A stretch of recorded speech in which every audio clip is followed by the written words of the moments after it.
In the dead of a foggy London night, the midnight express, carrying the priceless star of Calcutta's sapphire, vanishes without a trace between York and Crewe. Sherlock Holmes, with Dr. Watson at his side, is thrust into a labyrinth of deception, chasing a shadowy syndicate known as the Order of the Saffron Veil. From a torn ticket stub to a secret railway switch, Holmes unravels a daring heist orchestrated by a cunning mastermind, racing against time to recover the gem and expose a conspiracy that threatens more than just a stolen jewel. Will Holmes outwit the Order, or will the truth remain lost in the fog?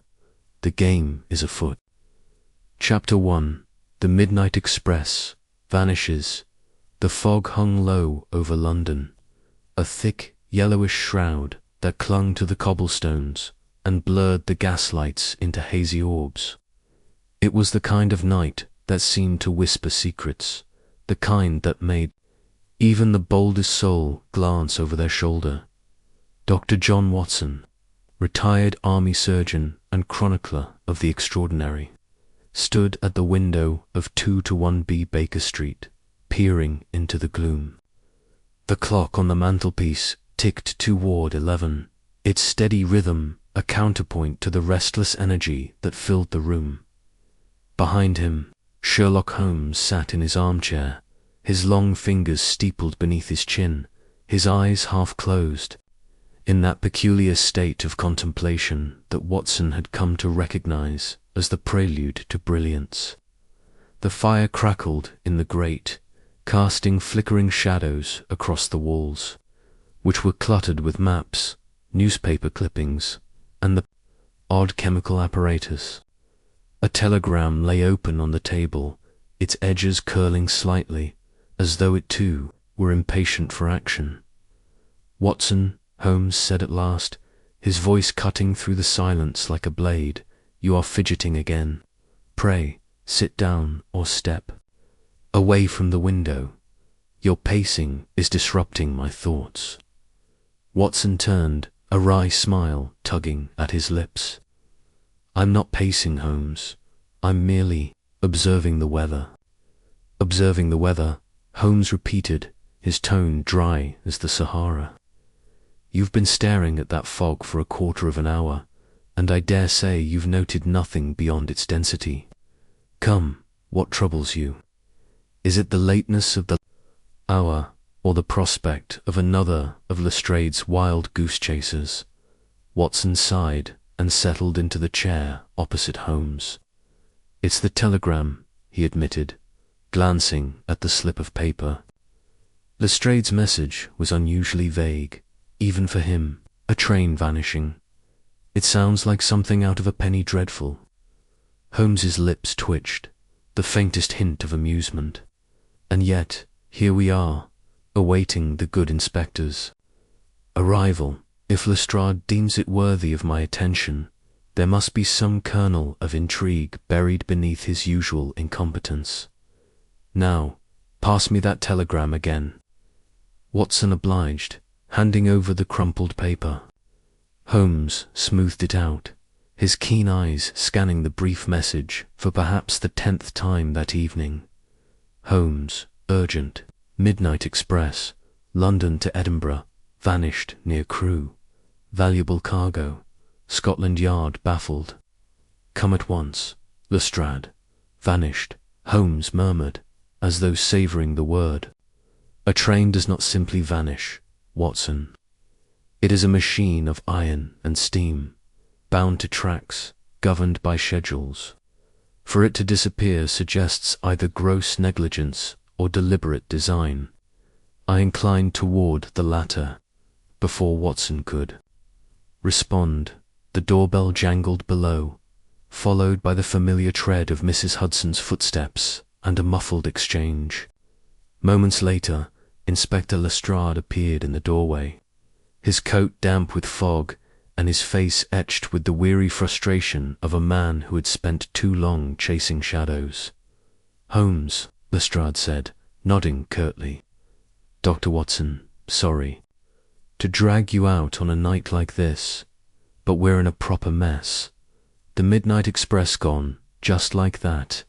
Not a trace of it, and the Home Office is breathing down my neck." Holmes gestured to a chair. "Sit, Lestrade, and spare us the theatrics. Begin with the facts. The train, its cargo, its route, and the precise circumstances of its disappearance. Omit nothing, however trivial it may seem." Lestrade sank into the chair, rubbing his hands together as though to ward off the chill. "Right, then. The Midnight Express is a private train chartered for a single run from King's Cross to Edinburgh. Left London at midnight, as scheduled, with a crew of 6. Driver, fireman, guard, and 3 stewards. The cargo, well, that's the rub. It was carrying the Star of Calcutta, a sapphire the size of a hen's egg, property of Lord Ashburn, worth a king's ransom, they say. The train made its stops at Peterborough and York right on time, but somewhere between York and Crewe, it vanished." Watson frowned. "Vanished? What do you mean, vanished? A train can't just disappear into thin air." "That's what I said," Lestrade replied, exasperation creeping into his voice. "But the fact is, it never arrived at Crewe. No wreckage, no derailment, no signal. From the Crewe, the line was clear, the signals were green, and yet the train's gone. We've got men combing the tracks, but so far, nothing." Holmes leaned forward, his eyes gleaming with that peculiar intensity that Watson knew signaled the scent of a puzzle. "The Star of Calcutta," he said softly. "Tell me about it." Lestrade shrugged. "Not much to tell. It's a sapphire, blue as the deep sea, cut and polished in India. Lord Ashburn was having it transported to his estate in Scotland for some grand affair. Insured for a fortune, naturally, but the real loss is political. The Home Office is in a flap because the sapphire's tied to some diplomatic nonsense with the Indian government." Holmes's fingers drummed lightly on the arm of his chair. "And the passengers? You mentioned none, but a private train suggests exclusivity. Who else was aboard?" "No passengers," Lestrade said. "Just the crew and the sapphire, locked in a steel safe in the guard's van.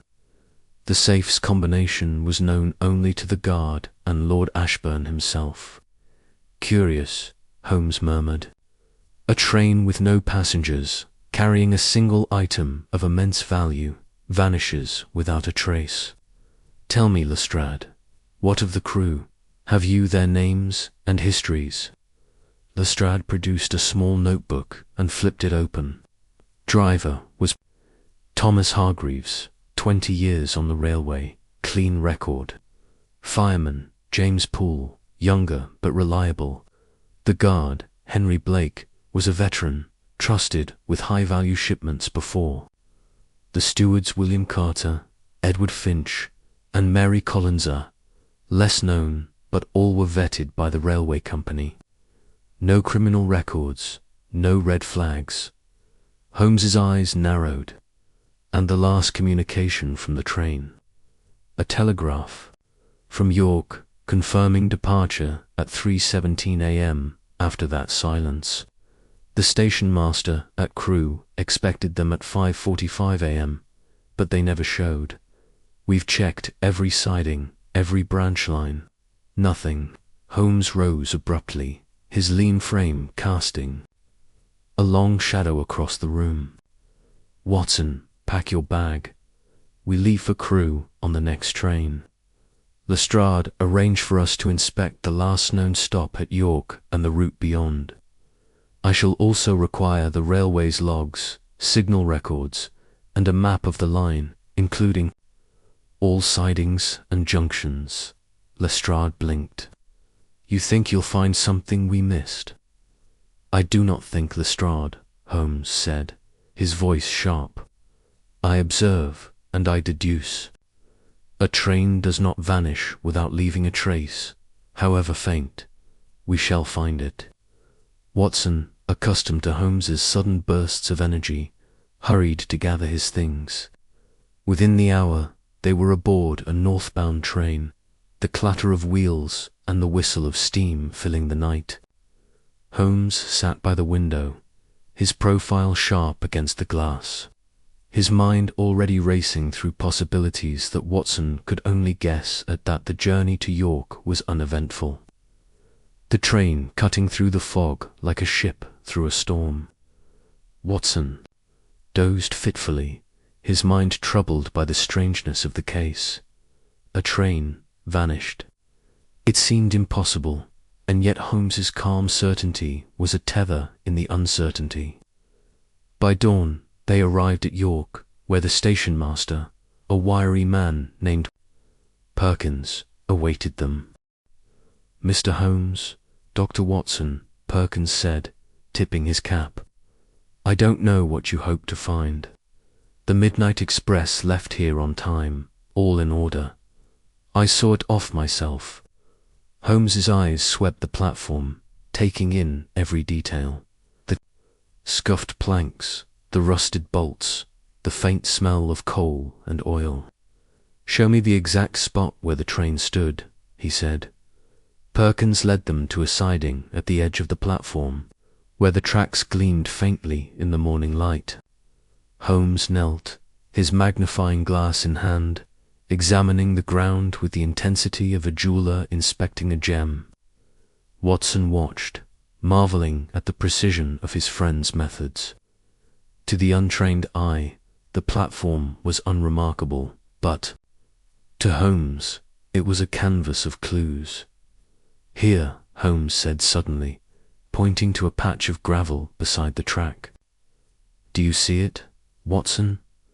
Watson squinted. "I see gravel, Holmes, nothing more." "Look closer," Holmes said, his voice low and urgent. "The gravel is disturbed, as though something heavy was dragged across it. And here," he pointed, to a faint smear of oil, barely visible. "This is not engine oil.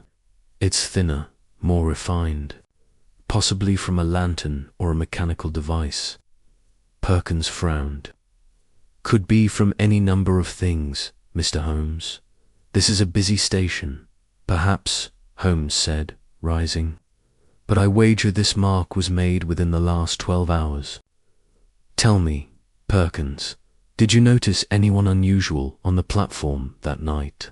A stranger, perhaps, or someone lingering longer than necessary?" Perkins scratched his chin. "Can't say I did. It was a quiet night, just the crew and a few porters. Oh, wait, there was one fellow, a porter, I didn't recognize. Said he was new, sent from King's Cross, kept to himself, mostly, but he was on the platform when the train left." Holmes's eyes gleamed. "Describe him. Tallish, thin, wore a cap pulled low. Didn't see his face clear, but he had a limp, I think, carried a sack, said it was tools for the engine." Holmes exchanged a glance with Watson. "A limp, you say? And this sack, did you inspect it?" Perkins flushed. "No, sir, no reason to. He was gone by the time the train pulled out." "Gone," Holmes repeated softly. "Convenient. Very well, Perkins. I shall need a list of all porters on duty that night, and any records of new hires from King's Cross. Watson, we must examine the tracks beyond York. If my theory is correct, the train did not vanish, was diverted." The morning passed. In a blur of activity, Holmes and Watson, accompanied by a reluctant Lestrade, walked the tracks north of York. Following the line toward Crewe, the countryside was bleak, the fields shrouded in mist, the air heavy with the scent of damp earth. Holmes moved with purpose, his eyes scanning the rails, the ballast, the signals. At a junction some miles from York, he stopped abruptly. "Here," he said, pointing to a set of points where the tracks diverged. "The switch has been tampered with. See the fresh scratches on the lever. Someone altered the train's path, sending it onto a branch line." Watson peered at the mechanism, a complex arrangement of levers and rods. "But where does this branch lead?" Holmes consulted the map Lestrade had provided. "To an old siding, long disused, near the village of Harwood. It's remote, isolated, perfect for concealing a train. Come, we must hurry." The trio set off, their boots crunching on the gravel. The siding at Harwood was a desolate place, overgrown with weeds, the tracks rusted from disuse. But there, half hidden by a copse of trees, was the midnight express, or what remained of it. The locomotive stood silent, its carriages intact but eerily empty. The guard's van was open, the steel safe within pried apart like a tin can. "The sapphire," Lestrade muttered, peering inside. "Gone." Holmes climbed aboard, his movements swift and precise. He examined the safe, the floor, the walls, his magnifying glass catching the faint light. The safe was forced with a crowbar. He said, "Clumsy work, but effective." And here he knelt, pointing to a scrap of paper caught in a crack. It was a torn ticket stub, bearing a strange symbol, a circle bisected by a jagged line. "What is it, Holmes?" Watson asked. "A clue," Holmes said, pocketing the stub. "This symbol is no accident. It belongs to an organization, one I have encountered before in less savory corners of London. The Order of the Saffron Veil." Lestrade snorted. "Sounds like a lot of nonsense. You're saying some secret society stole the train?" "Not stole," Holmes corrected. "Diverted, robbed, and abandoned. The train was never meant to reach Edinburgh. The sapphire was the target, and the vanishing was a distraction. But the Order does not act without purpose. There is more here than mere theft." As the sun climbed higher, casting long shadows across the derelict siding, Holmes continued his inspection. He found traces of footprints too many for the small, cruel leading into the woods. A lantern, its glass cracked, lay discarded in the undergrowth, and, most curiously, a single glove, finely made, embroidered with the same symbol as the ticket stub. "We must return to London," Holmes said at last. "The trail begins here, but it leads back to the city. Watson, Lestrade, prepare yourselves. This is no ordinary crime. The Order of the Saffron Veil is cunning, and their reach is long. We shall need all our wits to unmask them." The return journey was somber, each man lost in thought. Watson watched Holmes, who sat with the ticket stub in hand, turning it over and over as though it held the key to the universe. The mystery of the Midnight Express had only deepened, and Watson knew that for Holmes, this was merely the opening gambit in a game of shadows. Back at Baker Street, Holmes spread the map across the table, marking the route from London to Harwood. He pinned the ticket stub to the wall, beside a photograph of the Star of Calcutta he had acquired from a newspaper. "The sapphire is not the end," he said, almost to himself. "It is a means, a bargaining chip. The Order seeks something greater, and we must discover what before they strike again." Watson, exhausted but intrigued, poured himself a brandy. "What now, Holmes?" "Now," Holmes said, his voice low and resolute, "we hunt. The game is afoot, Watson, and the stakes are higher than you know." The fog had lifted by the time they returned to London, but the city seemed no less oppressive. Holmes retreated to his room, surrounded by books and files, searching for references to the Order of the Saffron Veil. Watson, meanwhile, wrote up his notes, trying to make sense of the day's discoveries. The ticket stub, the glove, the diverted train-all pieces of a puzzle that only Holmes could assemble. As midnight approached, a knock at the door startled Watson. It was a messenger boy bearing another telegram. Holmes tore it open, his eyes narrowing as he read Holmes' new lead. Porter from York found dead in alley. Symbol on body matches your stub. Come to Scotland Yard at once. Lestrade. Holmes crumpled the telegram, his expression grim. The order moves quickly, he said. Watson, fetch your revolver. We have no time to lose. And so, as the clock struck 12, Sherlock Holmes and Dr. Watson stepped once more into the night. The mystery of the Midnight Express pulling them deeper into a web of intrigue that threatened to ensnare them both. Chapter 2. A Curious Telegram. Dar. John Watson sat in the familiar, cluttered sitting room of 221B Baker Street, the fire crackling softly in the hearth as the late afternoon light filtered through the heavy curtains.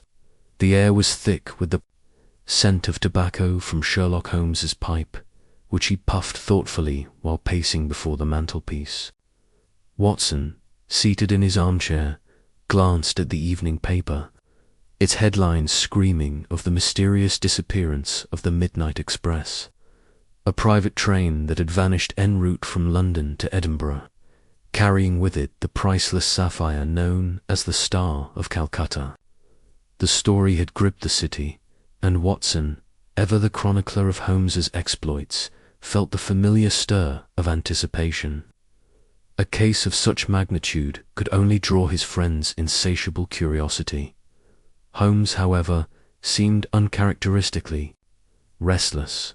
His lean frame moved with a precise, almost mechanical rhythm as he paced, his eyes darting occasionally to the window, as if expecting some unseen signal. Watson, accustomed to these moods, knew better than to interrupt. Instead, he waited, his pen poised over his notebook, ready to capture whatever revelation might emerge from the detective's brooding silence. The silence was broken by a sharp rap at the door. Mrs. Hudson, their ever-patient landlady, entered, holding a small silver tray with a single telegram.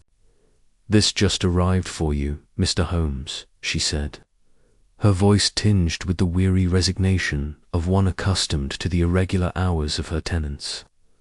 Holmes took the telegram with a swift motion, his long fingers tearing open the envelope. With practiced ease, his eyes scanned the contents, and a faint smile curved his lips, though it was not a smile of amusement, but of intrigue. "Watson," he said, his voice low and deliberate, "we are about to embark upon a matter of considerable complexity. This telegram, brief as it is, suggests a web far more intricate than Lestrade's initial report implied."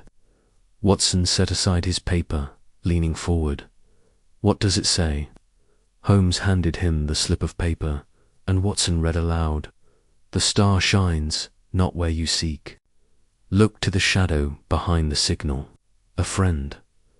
Watson frowned, turning the paper over as if expecting more. Cryptic, to say the least. "What do you make of it?" Holmes resumed his pacing, his pipe now forgotten on the mantel. "It is a warning, Watson, or perhaps a taunt. The reference to the star is clearly the Star of Calcutta, but the shadow behind the signal is less clear. It suggests misdirection, a hidden hand guiding events, and the signature, a friend, is a deliberate affectation. No friend sends such a message without intent to obscure their identity." "Do you think it's a trap?" Watson asked, his military instincts bristling at the thought. "Possibly," Holmes replied, his eyes gleaming with the thrill of the chase. "But a trap implies a hunter, and a hunter implies a purpose. We shall see who seeks to ensnare whom. For now, we must visit the last known stop of the Midnight Express." The telegram's mention of a signal may be literal, a railway signal, perhaps are metaphorical. Either way, the answers lie at King's Cross.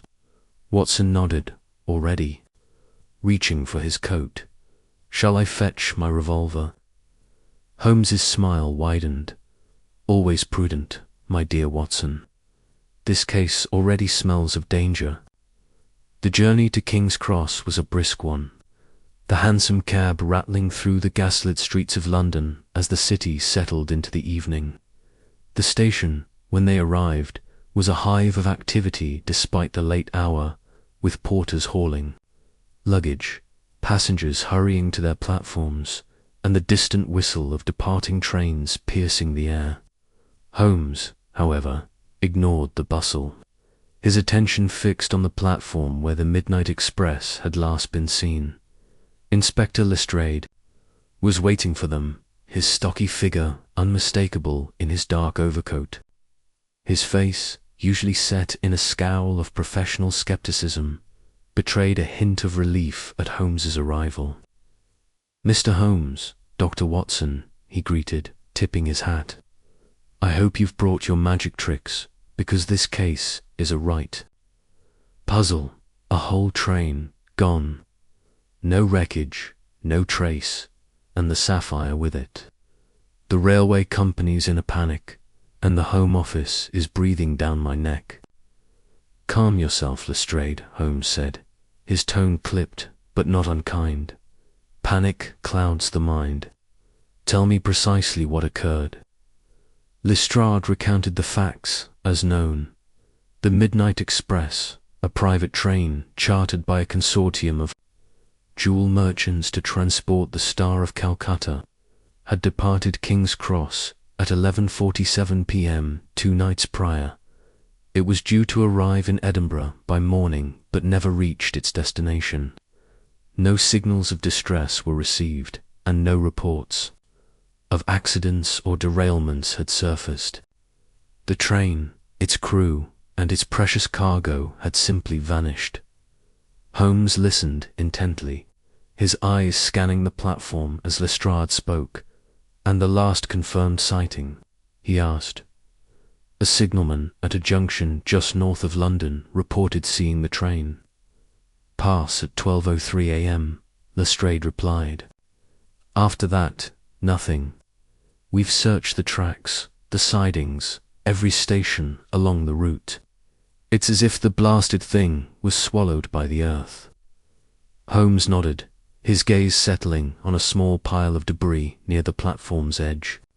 He crouched, his long fingers sifting through the refuse until he produced a small, torn piece of paper. It was a ticket stub, its edges frayed, bearing the stamp of the Midnight Express and an unfamiliar symbol crescent moon bisected by a jagged line. "What's that?" Lestrade asked, peering over Holmes's shoulder. "A clue," Holmes said simply, slipping the stub into his pocket. "Watson, Lestrade, come. We must examine the signal box mentioned in the signalman's report." The trio made their way to the signal box, a small, weathered structure perched above the tracks. The signalman, a wiry man named Jenkins with a nervous twitch, greeted them with a mix of awe and apprehension. "I told the inspector everything I know," he said, his voice trembling slightly. "The Midnight Express passed right on schedule. I saw the lights, heard the whistle. Nothing amiss."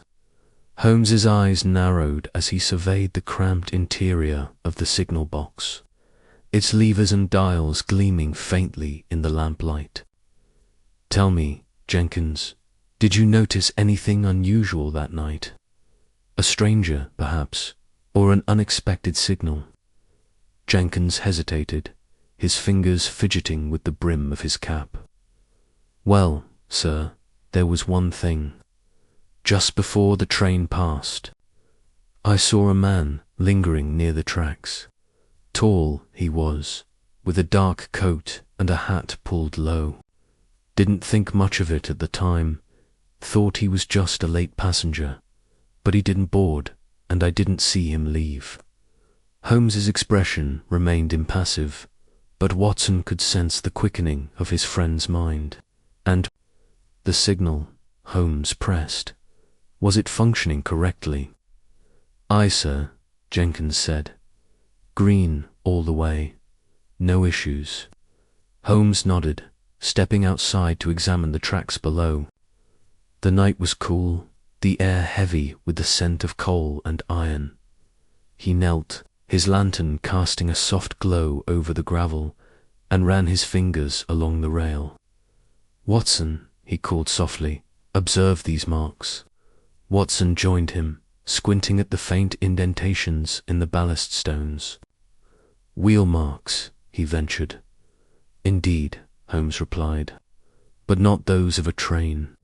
These are narrower, lighter, consistent with a handcar or a small maintenance vehicle. Someone was here, moving something along the tracks, and they took pains to cover their work." Lestrade, overhearing, snorted. "A handcar? You think someone stole a whole train with a handcar?" "Not stole," Lestrade, Holmes corrected, diverted. "The absence of witnesses, the lack of wreckage suggests the train was deliberately rerouted. The telegram's mention of a shadow behind the signal may refer to a manipulated signal or a hidden mechanism. We must trace these marks." The trail led them north, along the tracks, to a small, overgrown siding 1/2 mile from the station. The siding was obscured by dense foliage. Chapter 3. The silent station. The fog hung low over the countryside, a thick, grey shroud that muffled sound and blurred the edges of reality. Sherlock Holmes and Dr. John Watson stood on the platform of Blackthorn Station, a lonely outpost some 50 miles north of London, where the midnight express had last been seen before its inexplicable disappearance. The air was damp, carrying the faint scent of coal and wet earth, and the station itself seemed abandoned, its wooden sign creaking faintly in the breeze. The platform, cracked and overgrown with weeds, stretched into the mist, flanked by a single, dilapidated station house whose windows stared blankly into the gloom. Holmes, clad in his long overcoat and deerstalker, stood motionless, his sharp eyes scanning the scene with the intensity of a hawk.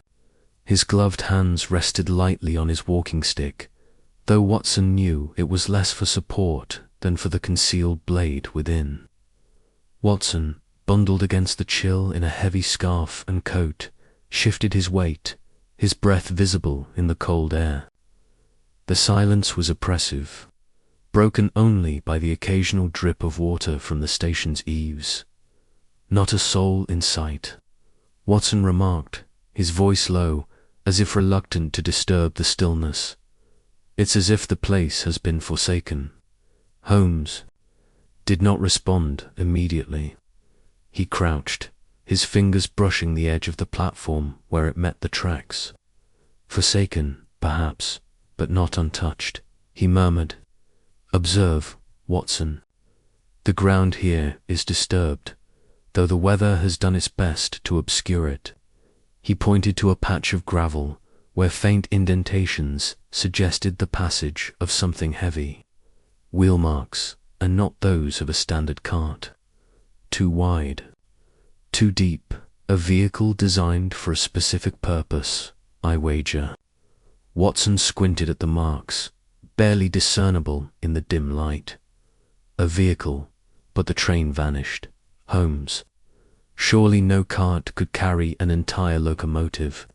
Holmes rose, brushing dust from his gloves. "Not carry, Watson, divert."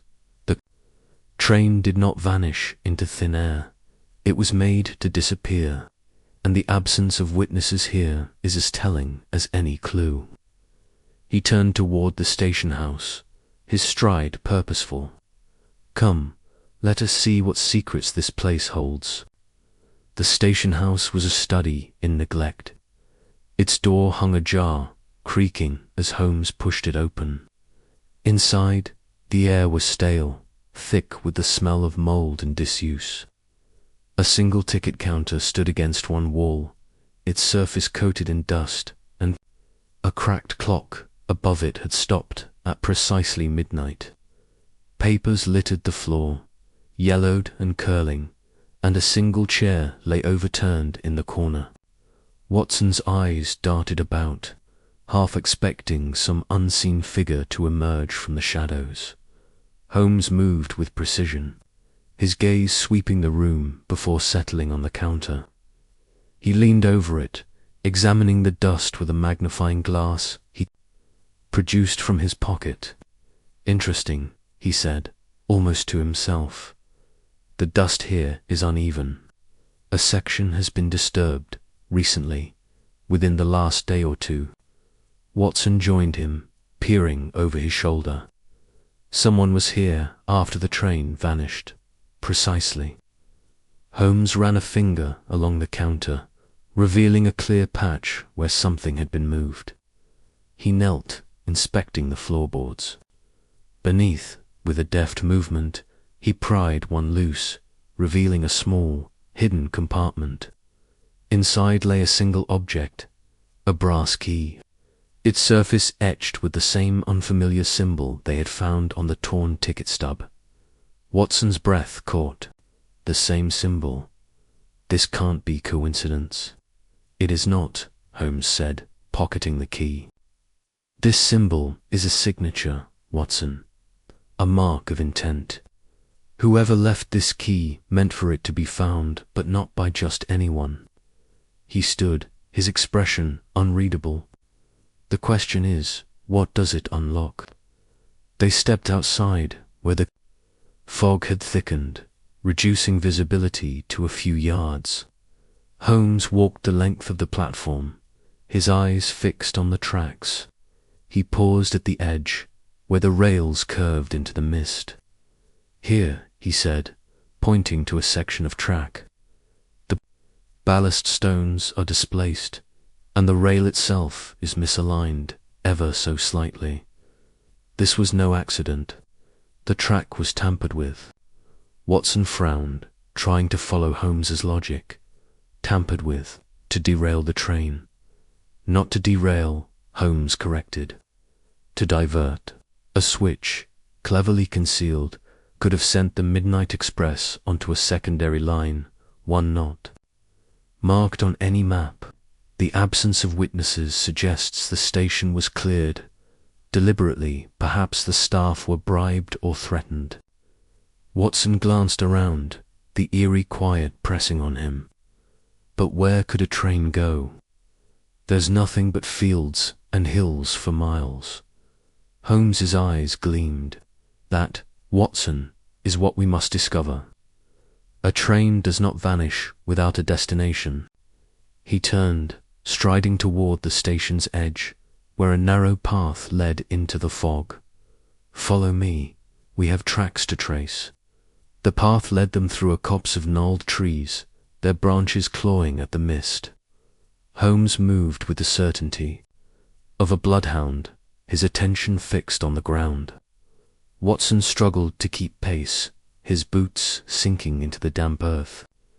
After several minutes, they emerged onto a grassy embankment overlooking a secondary set of tracks, half hidden by overgrown weeds. The rails were rusted, but recent marks suggested something heavy had passed over them. Holmes knelt, examining the tracks closely. "These are fresh," he said. "The midnight express came this way. See the scoring on the rails. The weight of a locomotive, and recently." He stood, scanning the horizon. The tracks stretched into the distance, disappearing into a low hill, a tunnel, perhaps, or a siding. The train was diverted here, and the fog provided perfect cover. Watson's mind raced. But why go to such lengths? If the goal was the sapphire, why not simply rob the train? Holmes's lips twitched in a faint smile. "Because, my dear Watson, this was no ordinary robbery. The Star of Calcutta is not merely a gem. It is a symbol, a prize coveted by those who deal in power as much as wealth. The complexity of this scheme suggests a mind of extraordinary cunning, one that thrives on misdirection. They followed the tracks for nearly a mile, the fog growing denser with each step. At last, they reached a low, stone archway set into the hilly disused railway tunnel, its mouth partially obscured by vines. Holmes produced a small lantern from his coat and lit it, casting a faint glow into the darkness. The tunnel was damp, its walls slick with moisture, and the air carried a faint metallic temps. "Careful, Watson," Holmes said, stepping inside. "We are not alone in this affair." The tunnel stretched on, its echoes amplifying their footsteps. Holmes moved cautiously, his lantern illuminating patches of disturbed earth and fresh wheel marks.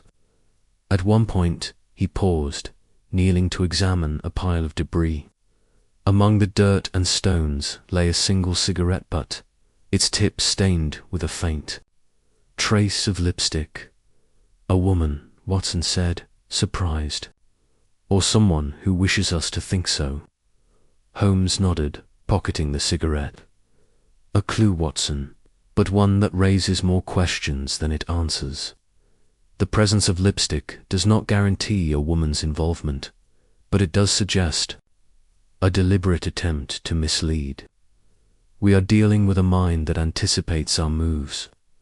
They pressed deeper into the tunnel, the air growing colder. At its far end, the tracks emerged into a small clearing, where the remains of a siding lay, abandoned. The midnight express was nowhere to be seen. But Holmes's attention was drawn to a patch of ground where the grass had been flattened. He knelt, running his fingers over the earth. "A vehicle was here," he said. "A large one, likely used to transport the train's cargo. The sapphire, no doubt, was removed here, but the train itself." He trailed off, his eyes narrowing. "The train was moved elsewhere. This siding is a decoy meant to delay us." Watson's frustration grew.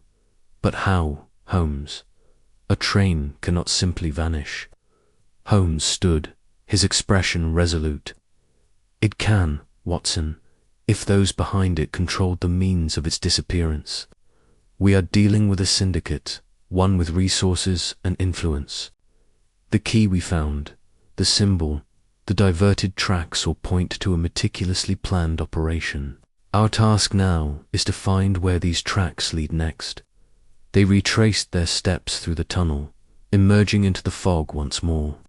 Holmes paused. At the tunnel's mouth, his gaze distant. "The porter at the station," he said suddenly. "He was nervous, you recall. Too nervous. I suspect he knows more than he let on. We must return to London and question him further." Watson nodded, though the weight of the mystery pressed heavily on him. "And the sapphire?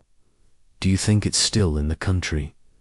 Holmes's eyes glinted in the lantern's light. "I think, Watson, that the sapphire is merely the beginning. This is no mere theft.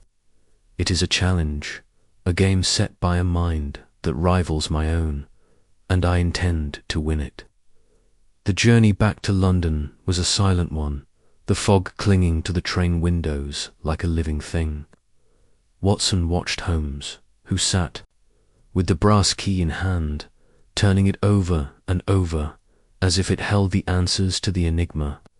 The symbol etched into its surface seemed to mock them, a silent taunt from an unseen adversary. Watson knew that look in Holmes's eyes, the unrelenting focus of a man who would not rest until the truth was laid bare. Back in London, they found the porter, a wiry man named Jenkins, at his post in King's Cross Station. His hands trembled. As Holmes approached, his eyes darting nervously. "Mr. Holmes, I told you all I know," he stammered. Holmes's voice was calm, but there was steel beneath it. "I think not, Jenkins. You saw something that night, something you've kept to yourself. Speak, man, or I shall ensure Inspector Lestrade takes a keen interest in your affairs." Jenkins paled, his shoulders slumping. "It was a man," he said at last, his voice barely above a whisper. "Boarded the train just before it left. Tall, cloaked, face hidden. He gave me a sovereign to keep quiet. Said it was a private matter." Holmes leaned closer. "And the symbol, did you see it on him?" Jenkins hesitated, then nodded. "On his cufflink. A strange mark, like the one you showed me. I didn't think much of it at the time, but—" Holmes straightened, his expression unreadable. "Thank you, Jenkins. You've been most helpful." He turned to Watson, his voice low. "The shadowy passenger, our first true lead. We must find this man, Watson, for he is the key to unraveling this web." As they left the station, the fog had begun to lift, revealing the bustling streets of London beyond. Watson felt a surge of determination, tempered by the knowledge that they were up against a formidable foe. The silent station had yielded its secrets, but the mystery of the midnight express was far from solved. Holmes, however, seemed invigorated, his mind already racing toward the next clue. The game, as he had called it, was well and truly afoot. Chapter 4. The Shadowy Passenger. The fog hung low over the cobblestone streets of London, a thick grey shroud that muffled the clatter of hooves and the distant rumble of omnibuses. Sherlock Holmes, his greatcoat collar turned up against the damp chill, strode purposefully through the gloom, with Dr. John Watson hurrying to keep pace. The gaslights flickered weakly, casting long, wavering shadows that seemed to dance with secrets of their own. The two men were headed to King's Cross Station, summoned by a nervous porter who claimed to have seen something or someone unusual. On the night the midnight express vanished, Watson glanced at Holmes, whose sharp features were set in that familiar mask of intense concentration. "You're certain this porter's account is worth our time, Holmes?" he asked, his breath visible in the cold air. The strade seemed dubious, and the man himself admitted he was half asleep when he saw this so-called shadowy passenger. Holmes's lips twitched in the faintest suggestion of a smile. "My dear Watson, the human mind, even in a state of half-sleep, is a remarkable instrument. It observes details the conscious self overlooks. This porter, drowsy or not, may hold the key to unlocking the mystery of the midnight express. Besides, Lestrade's skepticism is hardly a reliable barometer of truth." They reached the station, its grand arches looming out of the fog like the entrance to some ancient crypt. The platforms were nearly deserted at this late hour, save for a few porters sweeping the floors and a lone ticket clerk dozing behind his window. The air smelled of coal dust and damp stone, and the distant whistle of a departing train echoed faintly. Holmes led the way to a small office near platform 9, where the porter, a wiry man named Thomas Grimsby, awaited them. Grimsby was a nervous sort, with a habit of wringing his hands, as if trying to squeeze out his own anxiety. His eyes darted between Holmes and Watson, and his voice trembled slightly as he spoke. "I swear, sirs, I didn't think much of it at the time. It was past midnight, and I was bone-tired, just finishing my shift. But I saw him clear as day, boarding the midnight express just before it pulled out." Holmes leaned forward, his grey eyes piercing. "Describe this man, Mr. Grimsby, every detail, no matter how trivial." Grimsby swallowed hard, his Adam's apple bobbing. He was tall, Sir Toleran most wore a long black coat, like a gentleman's, but his hat was pulled low, so I couldn't see his face proper. He moved quick, like he didn't want to be noticed. Carried a small case, leather, I think, with a brass clasp. Didn't speak to no one, just showed his ticket and climbed aboard the first-class carriage. Watson frowned. That's hardly unusual for a late-night passenger. Why did this man strike you as odd? Grimsby hesitated, his fingers twisting. Together, it was the way he moved, sir, like a shadow slipping through the crowd, and, well, I don't know how to explain it, but there was something about him that made my skin crawl, like he was up to no good. Holmes's eyes narrowed. Did you see where he sat, or if he interacted with anyone else on the train? Grimsby shook his head. No, sir. I was called away to help with some luggage, but I did notice one thing: his ticket. It was for Edinburgh, same as the train's destination, but it had a queer mark on it.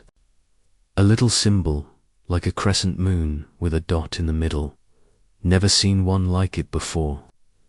Holmes exchanged a glance with Watson, who raised an eyebrow. The symbol matched the one found on the torn ticket stub at the train's last known stop, a clue that had puzzled them both. This is most illuminating, Mr. Grimsby, Holmes said, rising from his chair. You've done well to recall such details. If anything else comes to mind, however trivial, you must contact me at once. He handed the porter a card with his Baker Street address. As they stepped back into the foggy night, Watson couldn't shake a sense of unease. Holmes, do you think this shadowy passenger is connected to the Sapphire's theft? It seems a stretch to pin the entire affair on one man's furtive behavior. Holmes's stride quickened, his cane tapping rhythmically against the pavement. Watson, in a case as intricate as this, no detail is too small. The Midnight Express did not vanish by accident, nor was the Star of Calcutta stolen by chance. This passenger, with his marked ticket and secretive demeanor, is a thread in the tapestry. We must follow it to see where it leads. Their next destination was the office of the railway company's chief clerk, a man named Harold Pritchard, who had overseen the ticketing for the Midnight Express. The office was a cramped, paper-strewn room lit by a single gas lamp, its walls lined with timetables and ledgers. Pritchard, a portly man with a walrus moustache, greeted them with a mixture of curiosity and irritation. I've already told Inspector Lestrade everything I know, he said, adjusting his spectacles. The train left on time, fully crewed, with all tickets accounted for. I don't see what more I can offer. Holmes fixed him with a steady gaze. Mr. Pritchard, I am not here to waste your time. I require the passenger manifest for the Midnight Express, specifically any records of first-class tickets issued for the night of its disappearance, and I need to know if any tickets bore an unusual marker crescent moon with a dot in its center. Pritchard's irritation gave way to unease. He rummaged through a drawer, producing a leather-bound ledger. The manifest is here, but I don't recall any such mark. Tickets are printed standard, you see. No room for fanciful symbols. He flipped through the pages, his fingers trembling slightly as he scanned the entries. After a moment, he paused, his brow furrowing. That's odd. There's one ticket here, first class, issued to a Mr. Elias Blackwood. No address listed, which is unusual. Paid in cash, too. Holmes leaned over the ledger, his eyes scanning the entry. Elias Blackwood, he murmured. A name that rings no bells, yet feels curiously deliberate. Mr. Pritchard, do you have a sample of the ticket stock used for that journey? Pritchard nodded and retrieved a blank ticket from another drawer. Holmes examined it closely, holding it up to the light. Standard paper, standard ink, he said. Yet Grimsby's description of the symbol suggests something added after printing. A private mark, perhaps, to identify a select passenger. He turned to Watson. "This Blackwood is our shadowy passenger, Watson. I am certain of it." The trail led them next to the home of the ticket inspector who had been on duty that night, a grizzled veteran named Samuel Cobb. Cobb lived in a modest flat above a butcher's shop in Camden, the air thick with the smell of sawdust and meat. He was a gruff man, his face lined with years of late-night shifts, but his memory was sharp. I checked the tickets on the midnight express," he said, puffing on a pipe. "Didn't notice no symbols, though. Most passengers were asleep by the time we left London, except one fellow tall dark coat kept his hat low. Didn't say a word, just showed his ticket and sat alone in the first-class carriage." Holmes pressed him. "Did you see this man leave the train at any point, or interact with the crew?" Cobb shook his head. "Can't say I did. He stayed put, far as I know, until we reached Doncaster. That's where I got off. My shift ended, and another inspector took over. Never saw the train again after that." Holmes's eyes gleamed. Doncaster, the last confirmed stop before the train vanished.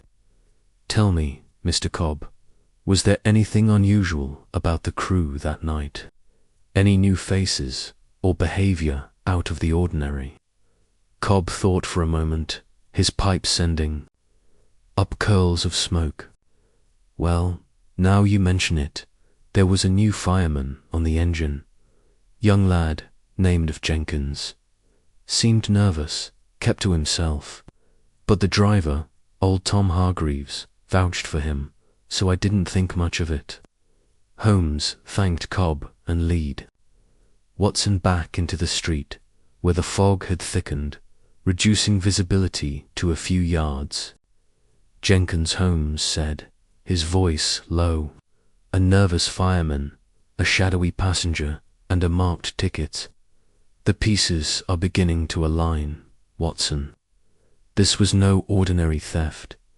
Was an inside job, orchestrated with precision. Their investigation took them to the railway yard in Doncaster, where the midnight express had made its final recorded stop.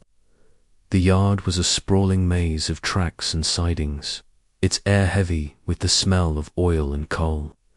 The station master, a harried man named Mr. Fowler, confirmed that the train had departed Doncaster on schedule, but he had no record of its arrival in Edinburgh. "It's as if the blasted thing just vanished into thin air," he said, mopping his brow. "We've searched every siding, every branch line, nothing." Holmes, however, was not so easily deterred. He prowled the yard, his keen eyes scanning. The ground, near a disused siding, half hidden by overgrown weeds, he paused. "Watson, look here," he said, crouching.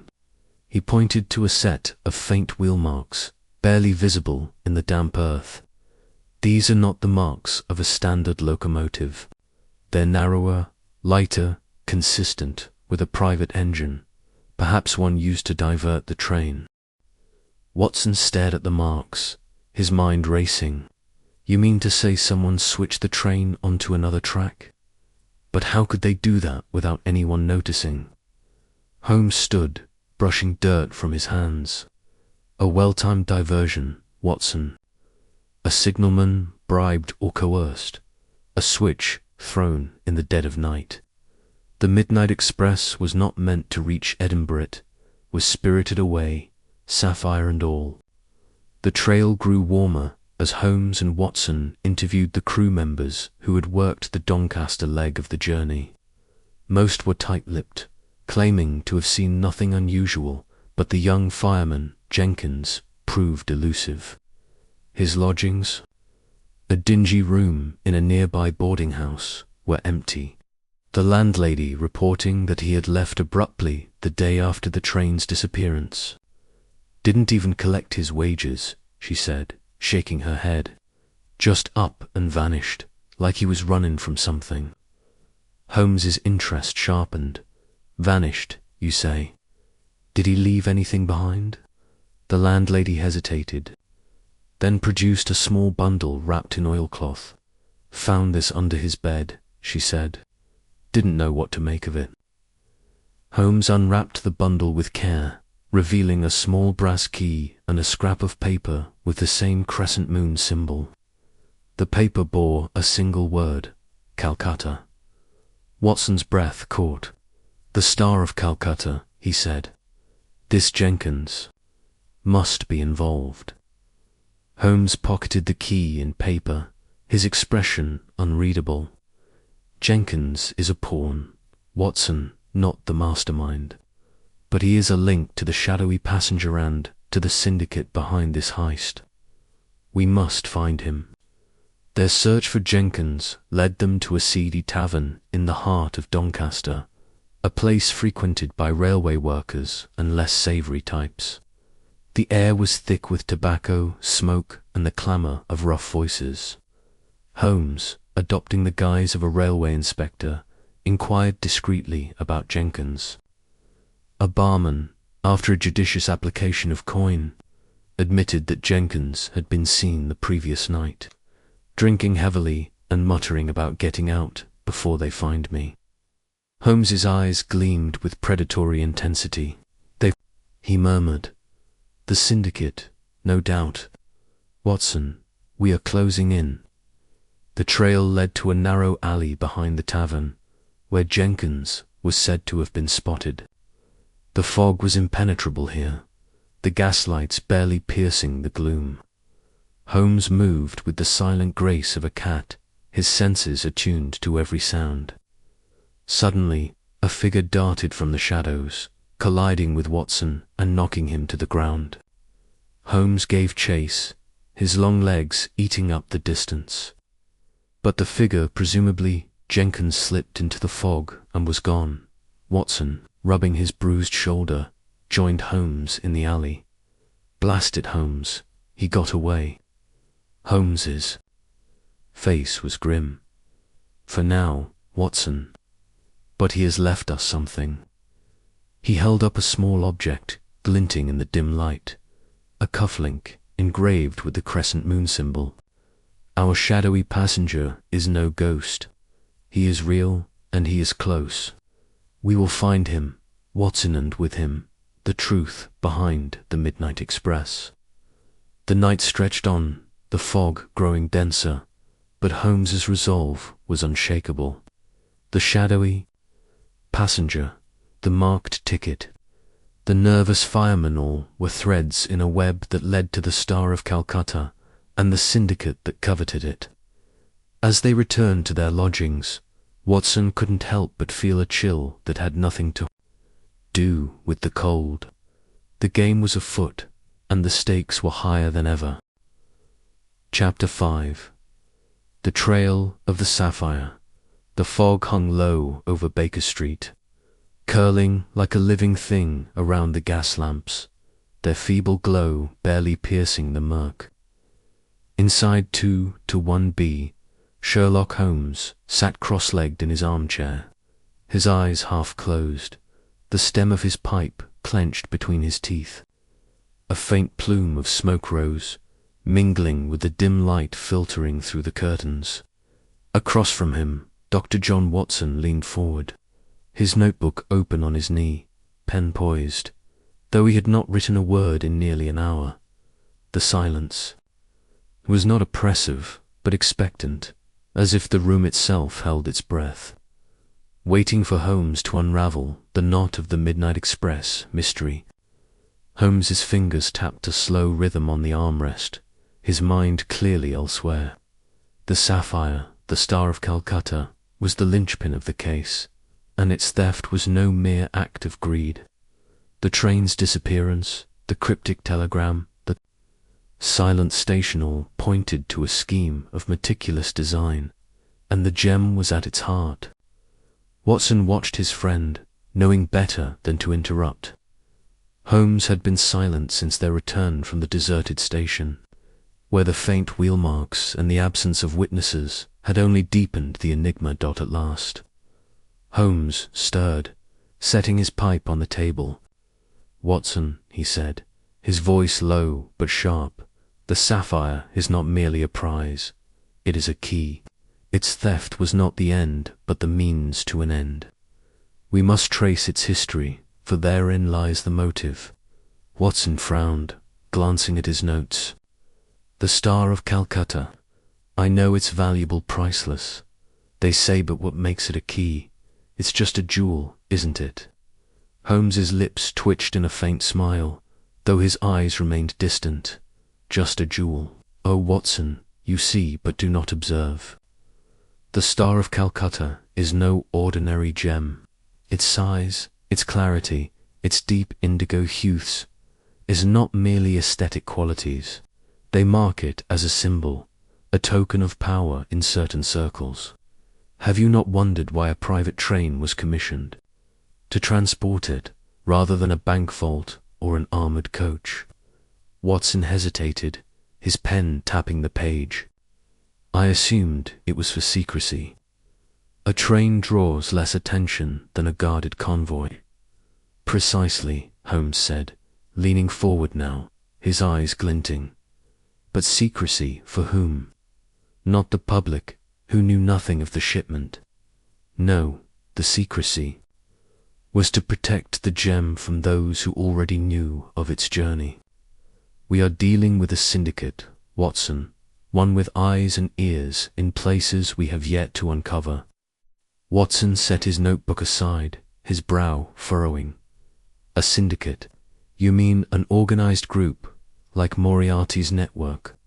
Holmes's expression darkened at the mention of his old adversary, but he shook his head. "Not Moriarty, no. This is different, smaller, more focused operation, but no less dangerous. The Sapphire's history will tell us who they are. Fetch your coat, Watson. We have work to do." The British Museum loomed through the fog like a fortress of knowledge, its stone facade stern and unyielding. Holmes led the way through the grand entrance, his stride purposeful, while Watson struggled to keep pace, his mind still grappling with the shift from their cozy rooms to this sudden expedition. Holmes had said little during the cab ride, only that their first step was to consult an expert on rare gems, a man named Professor Archibald Langley, whose office lay buried in the museum's labyrinthine depths. They found Langley in a cluttered study, surrounded by shelves groaning under the weight of tomes and artifacts. The professor was a wiry man with spectacles perched precariously on his nose, his fingers stained with ink and his desk littered with papers. He looked up as Holmes entered, his expression a mix of curiosity and irritation at the interruption. "Mr. Holmes," Langley said, pushing his spectacles up, "I received your wire. You're here about the Star of Calcutta, I presume?" Holmes nodded, seating himself without invitation. "I require everything you know about the gem, its origins, its owners, its significance. Leave nothing out, Professor." Langley sighed, adjusting his glasses. "The Star of Calcutta is no mere bauble. It's a sapphire of extraordinary size, 127 carats flawless, with a deep blue that seems to hold light rather than reflect it. It was mined in the Golconda region of India, likely in the 17th century, during the height of the Mughal Empire. Its earliest recorded owner was a Mughal prince who claimed it brought divine favor. Superstition, of course, but the gem's beauty lent credence to such tales. Watson, standing by the door, scribbled notes, his curiosity piqued. Divine favor. Did it have some religious significance? Langley shrugged. Not precisely, though it was said to be a gift from a temple priest to the prince, blessed by some forgotten deity. Its value lay in its rarity and the myths it inspired. After the prince's death, it passed through many hands, nobles, merchants, even a French adventurer who claimed to have won it in a duel. By the 18th century, it had reached England, acquired by the East India Company during their plundering days. Holmes's eyes narrowed, and its more recent history. Who owned it before it was placed on the midnight express? Langley leaned back, his fingers steepled. That's where it gets murky. The gem was last publicly documented in the possession of Lord Henry Ashburn, a collector of rare artifacts, some 30 years ago. After his death, it vanished from records, rumored to have been sold privately to settle debts. The next we hear of it is its scheduled transport from London to Edinburgh, under the auspices of the Royal Caledonian Trust. Why it was being moved, and by whom, I cannot say. Holmes leaned forward, his voice low.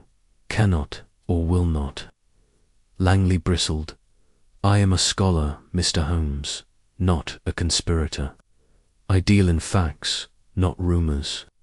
But if you press me, I'd say the Trust's involvement suggests a buyer of considerable influence. The Star of Calcutta is not something one transports lightly. Holmes stood, his expression unreadable. Thank you, Professor. Your information has been most illuminating. Come, Watson. The trail led them next to the offices of the Royal Caledonian Trust, a discreet building tucked away in a quiet corner of the city. The fog had thickened, and the streets were nearly deserted, the clatter of hooves muffled by the damp air. Inside, the Trust's manager, a prim man named Mr. Clarence Withers, greeted them with polite reserve, his hands folded neatly on his desk. The Star of Calcutta, Withers said, his tone cautious. Yes, we were tasked with its transport. A private arrangement, you understand, for a client who prefers anonymity. Holmes's gaze was piercing. Anonymity is a luxury in a case of theft. Mr. Withers, who was the client? Withers hesitated, his fingers twitching. I'm afraid I'm bound by confidentiality, Mr. Holmes. The client's identity is not mine to disclose. Holmes leaned closer, his voice a quiet blade. A priceless gem has been stolen, a train has vanished, and men may have died. Confidentiality will not shield you from the consequences of obstruction. Speak plainly, sir. Withers paled, but held his ground. I can tell you only that the client was represented by an agent, a Mr. Reginald Voss. He arranged the transport, insisting on the private train for security. Beyond that, I know nothing. Holmes's eyes flicked to Watson, a silent signal. Watson noted the name Reginald Voss, a merchant, perhaps, or a front for someone else. Holmes pressed further, but Withers offered little more, claiming ignorance of the train's fate or the gem's ultimate destination. As they left the Trust, Watson glanced at Holmes. This Voss do, you think he's our man? Holmes's lips curled slightly. A man who arranges a secret train for a priceless gem is either a fool or a player in a larger game. Voss is no fool, Watson. We must find him. Reginald Voss proved elusive. His address, provided reluctantly by Withers, led to a grand townhouse in Mayfair, its windows dark and its door unanswered. A neighbour, an elderly widow with a penchant for gossip, informed them that Voss was rarely seen, often travelling abroad on business. A merchant, they say, she sniffed, but he keeps strange hours and stranger company. Holmes's interest sharpened at this. What company, madam? The widow leaned closer, her voice dropping. Men in cloaks, coming and going at all hours. Foreigners, some of them, with accents I couldn't place. And once, a woman elegant, but cold as ice. She arrived in a carriage with no markings. I never saw her face. Holmes thanked her and led Watson away, his pace brisk. A syndicate, Watson, he murmured. Voss is but a thread. We must pull it and see what unravels. Their next lead came from an unexpected source, a contact of Holmes's in the criminal underworld, a wiry pickpocket known as Slippery Jem. They met him in a smoky pub near the docks, where the air reeked of ale and fish. Jem, his eyes darting nervously, slid a folded paper across the table. Words out about the sapphire, Jem whispered. Big players are token. They say it's tied to a group calling themselves the Order of the Saffron Veil. Nobody knows much, but they're bad news smugglers, blackmailers, worse. Voss is mixed up with them, but he's small fry. The real boss is someone they call the conductor.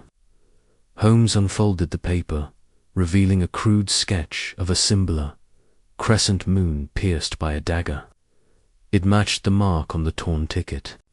Stubbed from the station, his eyes gleamed. The conductor, he said softly, a name at last. Thank you, Jem. As they left the pub, Watson's mind raced. The Order of the Saffron Veil. It sounds like something out of a penny dreadful. And this conductor, who could he be? Holmes's expression was grim. A mastermind, Watson, one who orchestrates. From the shadows. The sapphire is their prize, but their goal is power. We must tread carefully. The Order will not hesitate to kill to protect their secrets. Days blurred into nights as Holmes and Watson pursued the trail. They scoured archives, interrogated informants, and pieced together fragments of the sapphire's past. It had passed. Through hands of dubious reputer, disgraced noble, a smuggler, a banker with ties to the opium trade. Each owner had met misfortune, lending credence to the gem's cursed reputation. Yet Holmes dismissed such talk, focusing on the Order of the Saffron Veil. Their breakthrough came in an unexpected place, a dusty ledger in the British Library, buried among shipping records. It detailed a transaction from 10 years prior, linking the sapphire to a company called Crescent Imports, a front for smuggling operations. The company's director, none other than Reginald Voss. Holmes's deduction was swift. Voss is a cog, Watson, not the engine. The Order uses him to move their goods gems, perhaps, or worse. The sapphire's theft was a test, a demonstration of their reach. But why Edinburgh? What lies there that they need? The answer came from another informant, a former railway clerk with a grudge against his employers. Over a pint in a quiet tavern, he revealed that the Midnight Express had been rerouted at the last moment, its schedule altered by an anonymous directive. The clerk had seen a woman tall, elegant, with a veiled hat delivering the order in person. She gave me the creeps, he admitted, like she could see right through me. Holmes's eyes narrowed. Describe her. The clerk hesitated. Dark hair, sharp features, a voice like velvet but cold. She mentioned a name Crane, I think, said it was urgent business for the trust. Watson glanced at Holmes. Crane, as in Lady Eleanor Crane. Holmes's silence was answer enough. Lady Eleanor Crane, a minor aristocrat known for her charm and her mysterious fortune, had surfaced in their inquiries before, always on the periphery.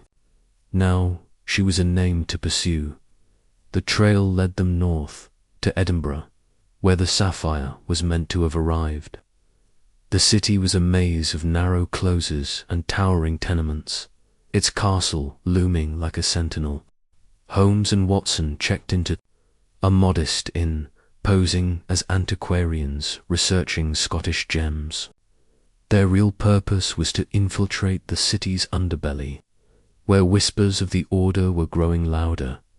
Their first stop was a jeweler's shop rumored to deal in stolen goods. The owner, a nervous man named McGregor, denied any knowledge of the sapphire, but flinched when Holmes mentioned the order of the saffron veil. Under pressure, he admitted to hearing rumors of a secret auction where rare gems were sold to the highest bidder. The sapphire, he whispered, was the prize of the season. Holmes's questions were relentless. Where is this auction?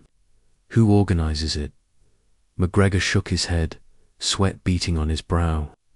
I don't know, I swear. They don't tell small fry like me, but I heard a name, the conductor. They say he runs everything. Holmes exchanged a glance with Watson. The conductor again. The pieces were falling into place, but the puzzle was far from complete. The days in Edinburgh were a whirlwind of investigation. Holmes and Watson followed leads through smoky taverns, shadowed alleys, and grand drawing rooms, where the city's elite mingled with its criminals. They uncovered traces of the orders, operations, smuggled goods, bribed officials, and a network of informants who vanished when pressed too hard. The sapphire remained elusive, but its shadow loomed large. One night, as they returned to their inn, a figure emerged from the fogger boy, no older than 12, his face smudged with dirt. He thrust a note into Holmes's hand and vanished before Watson could stop him. The note was brief, written in a precise hand. The sapphire is closer than you think. Seek the vault beneath the castle. Beware the conductor. Holmes studied the note, his expression unreadable. A trap, perhaps, he said, but one we cannot ignore. The castle, Watson. Tomorrow we search. The next morning, under the guise of historical research, Holmes and Watson gained access to Edinburgh Castle. Its ancient walls held secrets, older than the city itself, and beneath it lay a warren of vaults, some sealed for centuries. With a reluctant guard as their guide, they descended into the darkness, their lanterns casting flickering shadows on the damp stone. The vaults were a labyrinth, their air heavy with the scent of earth and time. Holmes moved with purpose, his eyes scanning every surface. At last, he paused before a rusted iron door, its lock engraved with a familiar symbol, the crescent moon and dagger. Watson, Holmes said, his voice low. This is no coincidence. The order has been here. The lock was old but complex, resisting Holmes's picks for agonizing minutes. When it finally gave way, the door opened to reveal a small chamber, its walls lined with shelves. On one sat a wooden box, its lid carved with the same symbol. Holmes opened it, revealing a velvet lining, but no sapphire, a decoy. Holmes muttered, his fingers tracing the box's interior. Or a message. They know we're close. As they emerged from the vaults, a sound echoed behind them, a faint scrape, like boots on stone.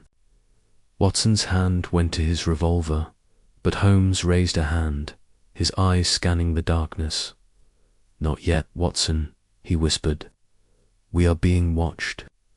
The trail of the sapphire had led them deep into the order's web, and each step brought them closer to the conductor. Holmes's mind was a storm of deductions, piecing together the gem's history, the syndicate's motives, and the shadowy figures who guarded its secrets. Lady Eleanor Crane, Reginald Voss, the mysterious conductor, all were threads in a tapestry of crime, and the Star of Calcutta was its centerpiece. As they returned to their inn, Holmes paused, his gaze fixed on the foggy street. Watson, he said, the sapphire is more than a gem. It is a symbol of trust, of power, of betrayal. Whoever holds it holds the key to the Order's plans. We must find it before they do." Watson nodded, his resolve hardening. "Where to next, Holmes?" Holmes's eyes gleamed in the lamplight. "To the heart of the web, Watson." To the conductor. Himself, the fog closed around them as they vanished into the night, the trail of the sapphire leading ever onward. Chapter 6. A Game of Deceptions Dire. John Watson adjusted his coat against the biting chill of the London evening as he followed Sherlock Holmes through the labyrinthine streets of Mayfair. The gas lamps cast flickering shadows on the cobblestones, their glow barely penetrating the thick fog that had settled over the city like a shroud. Holmes, as ever, moved with purpose, his lean figure cutting through the mist like a blade, his eyes sharp and unyielding. Watson, though accustomed to his friend's relentless pace, felt a prickle of unease. The disappearance of the midnight express, along with the priceless star of Calcutta, had unravelled into a case far more intricate than he had anticipated. Now, with a new suspect in their sights, the game was afoot, and Watson sensed they were closing in on something or someone dangerous. Holmes had set his sights on Reginald Voss, a wealthy merchant whose name had surfaced in their inquiries with unsettling frequency. Voss was a man of impeccable reputation, his name synonymous with philanthropy and commerce. Yet Holmes had detected a thread of suspicion woven into the fabric of his public persona. "No man is so generous without reason, Watson," Holmes had remarked earlier that day, his voice laced with that familiar blend of certainty and intrigue. "Philanthropy is often a mask for ambition or guilt." Their destination was Voss's opulent townhouse, a grand edifice of Portland stone that loomed over Grosvenor Square. The windows glowed with the warm light of chandeliers, and the faint strains of a string quartet drifted into the street, suggesting a gathering within. Watson glanced at Holmes, whose expression remained inscrutable. "Do you really believe Voss is involved?" he asked, his breath visible in the cold air. Holmes's lips twitched into a faint smile. "Belief is irrelevant, Watson. The evidence points to him, and evidence does not lie though men do, with remarkable consistency." Voss's name appeared in the ledgers of the railway company, tied to a series of investments in private trains, including the Midnight Express. Coincidence, perhaps, but I am not a man who trusts coincidence. They approached the entrance, where a liveried footman stood guard. Holmes presented a card with a flourish, claiming an invitation to the evening's soirée fabrication, Watson knew, but one delivered with such confidence that the footman barely glanced at it before ushering them inside. The interior was a study in opulence. Marble floors gleamed under crystal chandeliers, and the walls were adorned with paintings of sombre-faced ancestors. Guests in evening dress mingled, their laughter and conversation filling the air with a convivial hum. Watson felt acutely out of place in his modest tweed, but Holmes moved through the crowd with the ease of a man born to such his sharp eyes scanning every face. "There," Holmes murmured, nodding toward a man standing near a grand fireplace. Reginald Voss was unmistakable, tall, broad-shouldered, with a mane of silver hair and a smile that radiated charm. He held court among a cluster of admirers, his voice carrying the polished cadence of a man accustomed to being heard.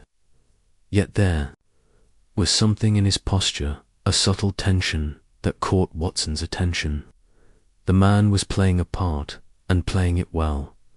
Holmes approached, his manner disarmingly genial. "Mr. Voss, I presume," he said, extending a hand. "Sherlock Holmes. This is my associate, Dr. Watson. We've heard much of your generosity toward the railway industry. Voss's smile did not waver, though his eyes narrowed imperceptibly. Mr. Holmes, a pleasure. I've read of your exploits. To what do I owe this visit? His tone was warm, but there was a guarded edge to it, like a fencer testing his opponent's reach. Holmes leaned closer, his voice dropping to a conspiratorial murmur.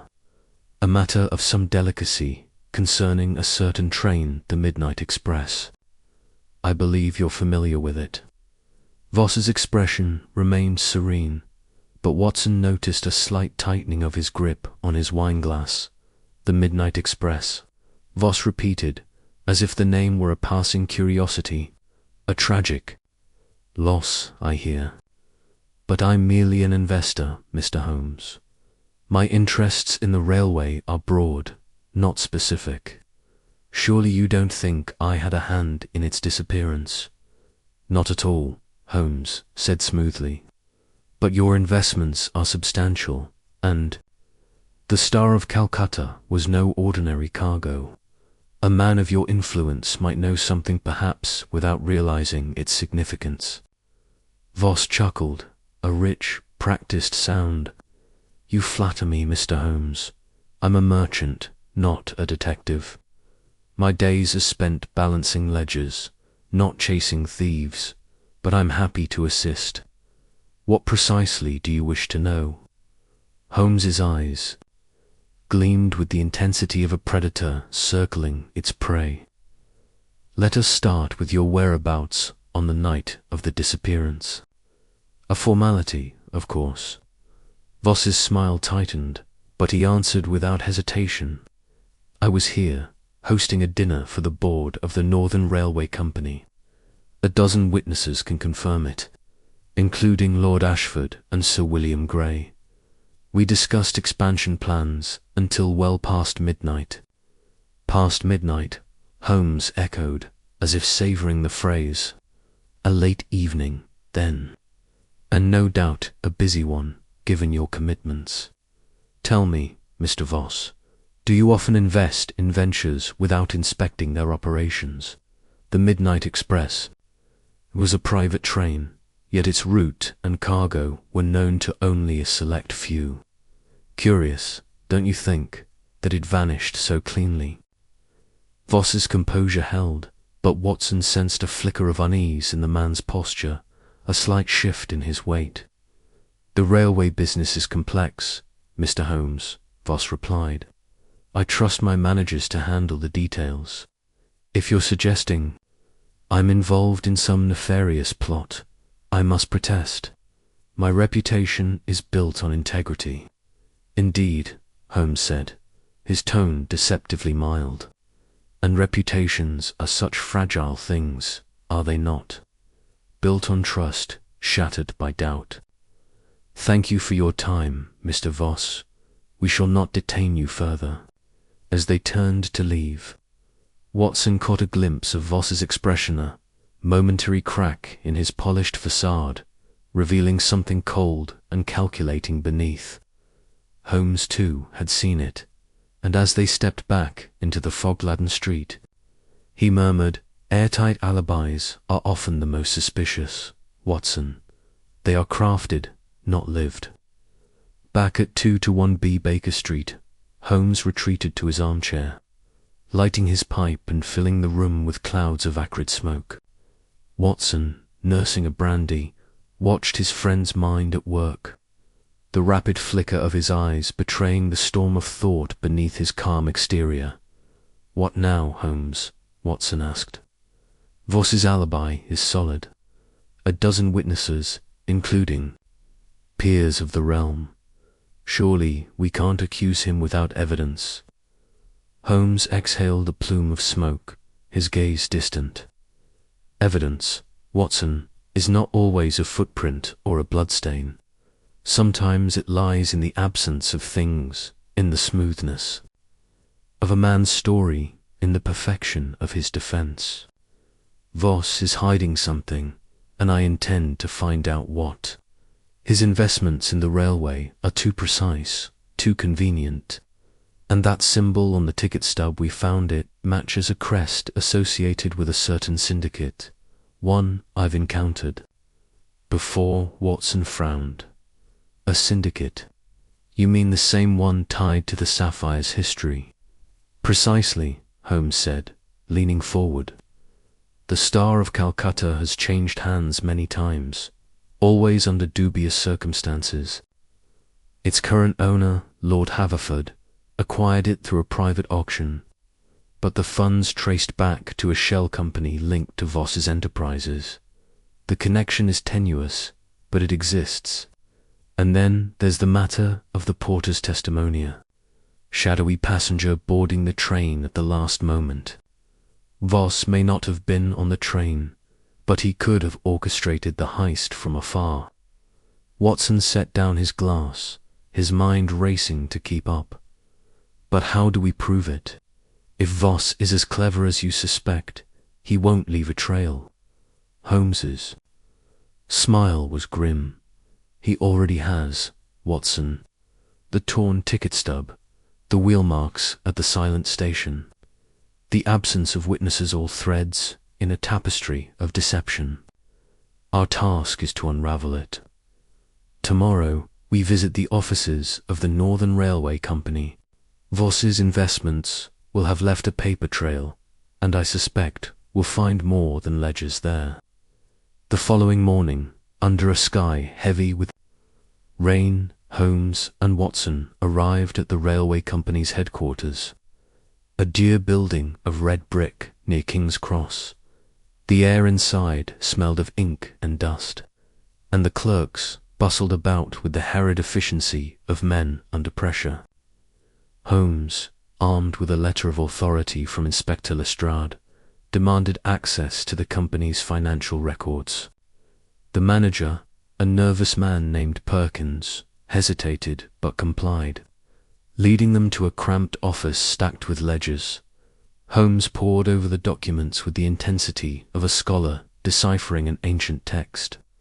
Watson, less adept at such tasks, stood by, watching as Holmes's fingers traced lines of figures, pausing occasionally to jot notes in his pocketbook. After an hour, Holmes's eyes gleamed with triumph.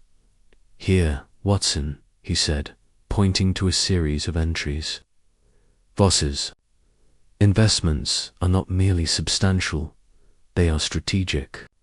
He funded the construction of a private siding near the route of the midnight express, ostensibly for maintenance purposes. But look at the dates. The siding was completed mere weeks before the train's disappearance."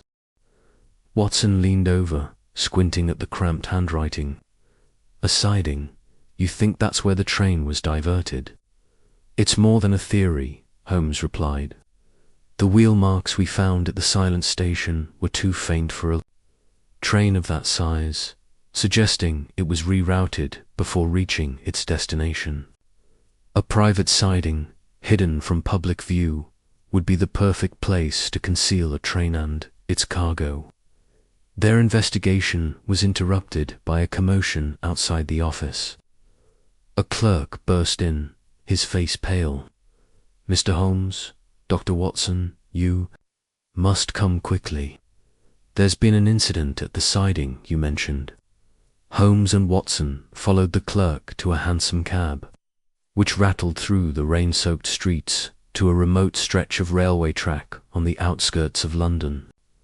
The siding was a desolate place, surrounded by overgrown weeds and rusted machinery. A small crowd had gathered, and Inspector Lestrade's familiar figure stood among them, his expression grim. "Holmes, you'll want to see this," Lestrade said, leading them to a pile of debris that had once been part of a train carriage. The wood was splintered, the metal twisted, as if subjected to great force. Holmes knelt beside the wreckage, his gloved hands sifting through the debris with surgical precision. After a moment, he held up a fragment of paper, its edges charred, but legible. "A coded document," Holmes said, his voice low. similar to the one found in the porter's belongings. This is no accident, Lestrade. The train was dismantled here, its cargo removed, and the evidence destroyed, or so they thought. Lestrade's jaw tightened. You're saying the train was deliberately wrecked? Not wrecked, Holmes corrected. Hidden. The midnight express was diverted to this siding, its cargo removed, and the carriage partially destroyed to cover their tracks. But they were careless. This document. He held up the fragment as part of a larger plan. I need time to decipher it. As the rain began to fall harder, Holmes and Watson returned to Baker Street, the coded fragment carefully preserved in Holmes's pocket. Over the next hours, Holmes worked tirelessly, his desk littered with papers as he cross-referenced symbols and tested ciphers. Watson, though accustomed to Holmes's methods, marveled at the speed and precision of his mind. By midnight, Holmes leaned back in his chair, a rare smile of satisfaction on his face. The code is broken, he announced. It details a rendezvous pointed disused warehouse in Whitechapel, where the sapphire is to be handed off to a buyer. But more importantly, it names a figure, the conductor. Watson's eyes widened. The conductor, the mastermind, behind the heist. Holmes nodded. A pseudonym, no doubt, but one that carries weight. The conductor is not Voss. His role is too public, too exposed. But Voss is a cog in the machine, a financier or facilitator. The conductor is someone else, someone with intimate knowledge of the railway system. We must move quickly, Watson. The rendezvous is tomorrow night. The next evening, under the cover of darkness, Holmes and Watson set out for Whitechapel. The warehouse district was a maze of crumbling buildings and shadowed alleys, the air thick with the smell of coal and decay. Holmes, armed with his revolver, moved with the stealth of a cat, his eyes scanning every corner. Watson followed, his own pistol at the ready, his heart pounding with anticipation. They reached the warehouse, a hulking structure with boarded windows and a rusted iron door. Holmes signaled for silence, his ear pressed to the door. From within came muffled voices, the clink of metal, and the unmistakable sound of a crate being pried open. Holmes's eyes gleamed with triumph. The sapphire is here, he whispered, and so is our quarry. With a nod to Watson, Holmes pushed open the door, revealing a cavernous interior lit by flickering lanterns. A group of men stood around a crate, their faces shadowed. At the center was a figure in a long coat, his back to the door. Holmes stepped forward, his voice cutting through the silence like a whip.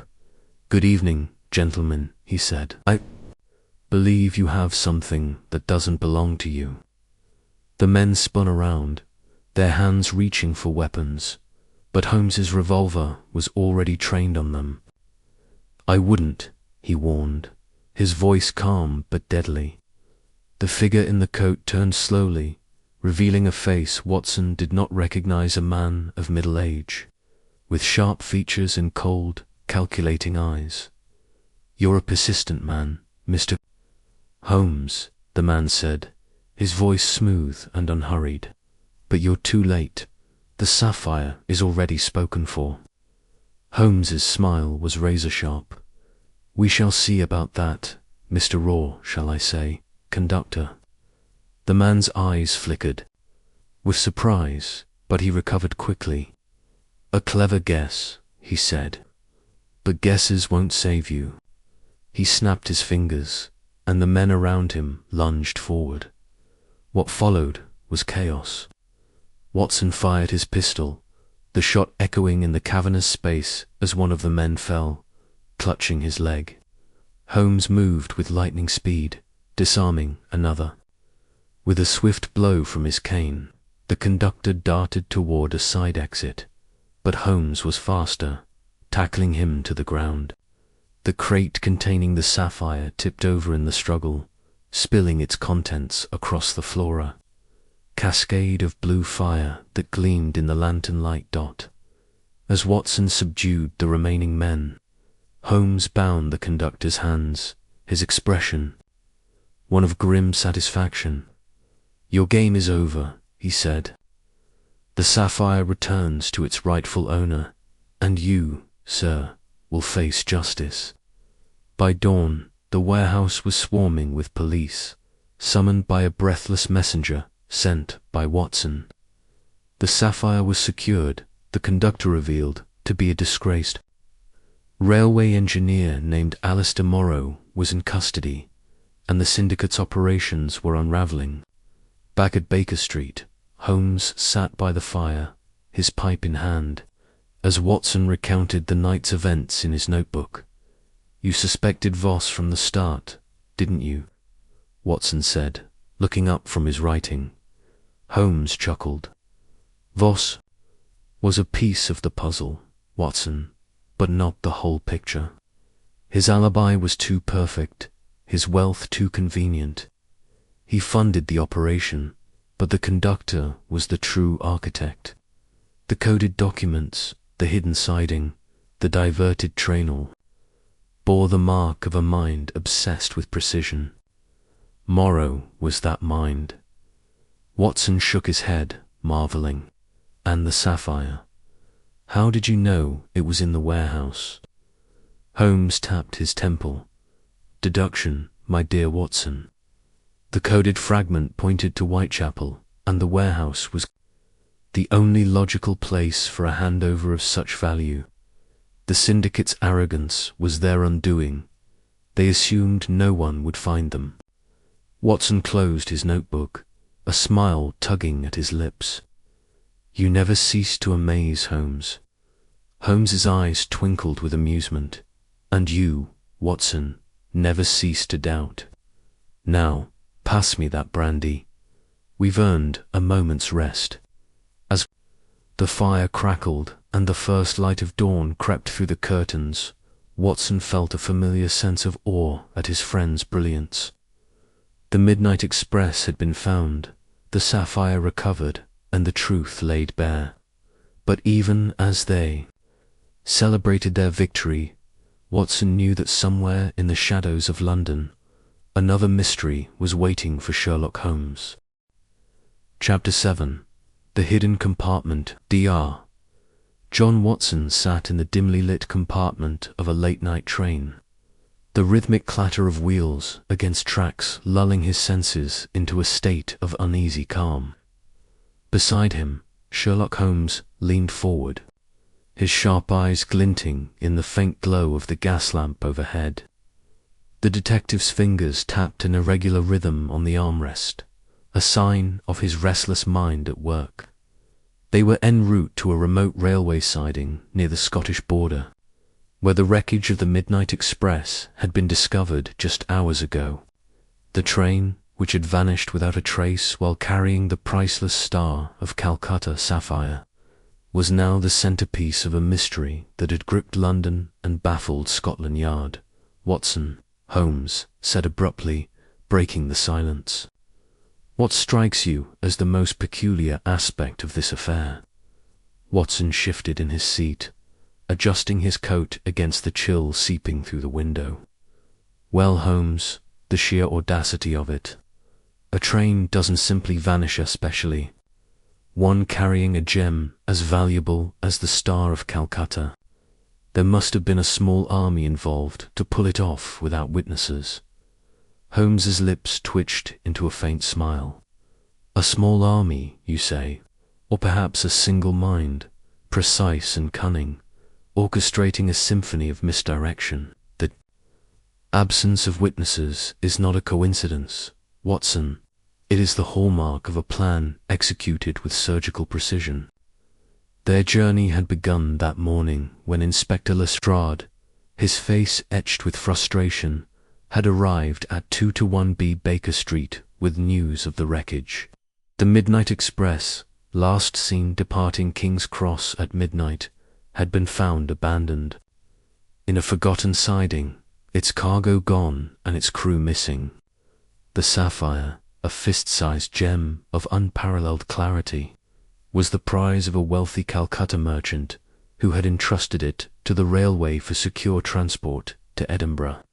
Its theft was not merely a crime, but a scandal that threatened to shake confidence in Britain's railway system.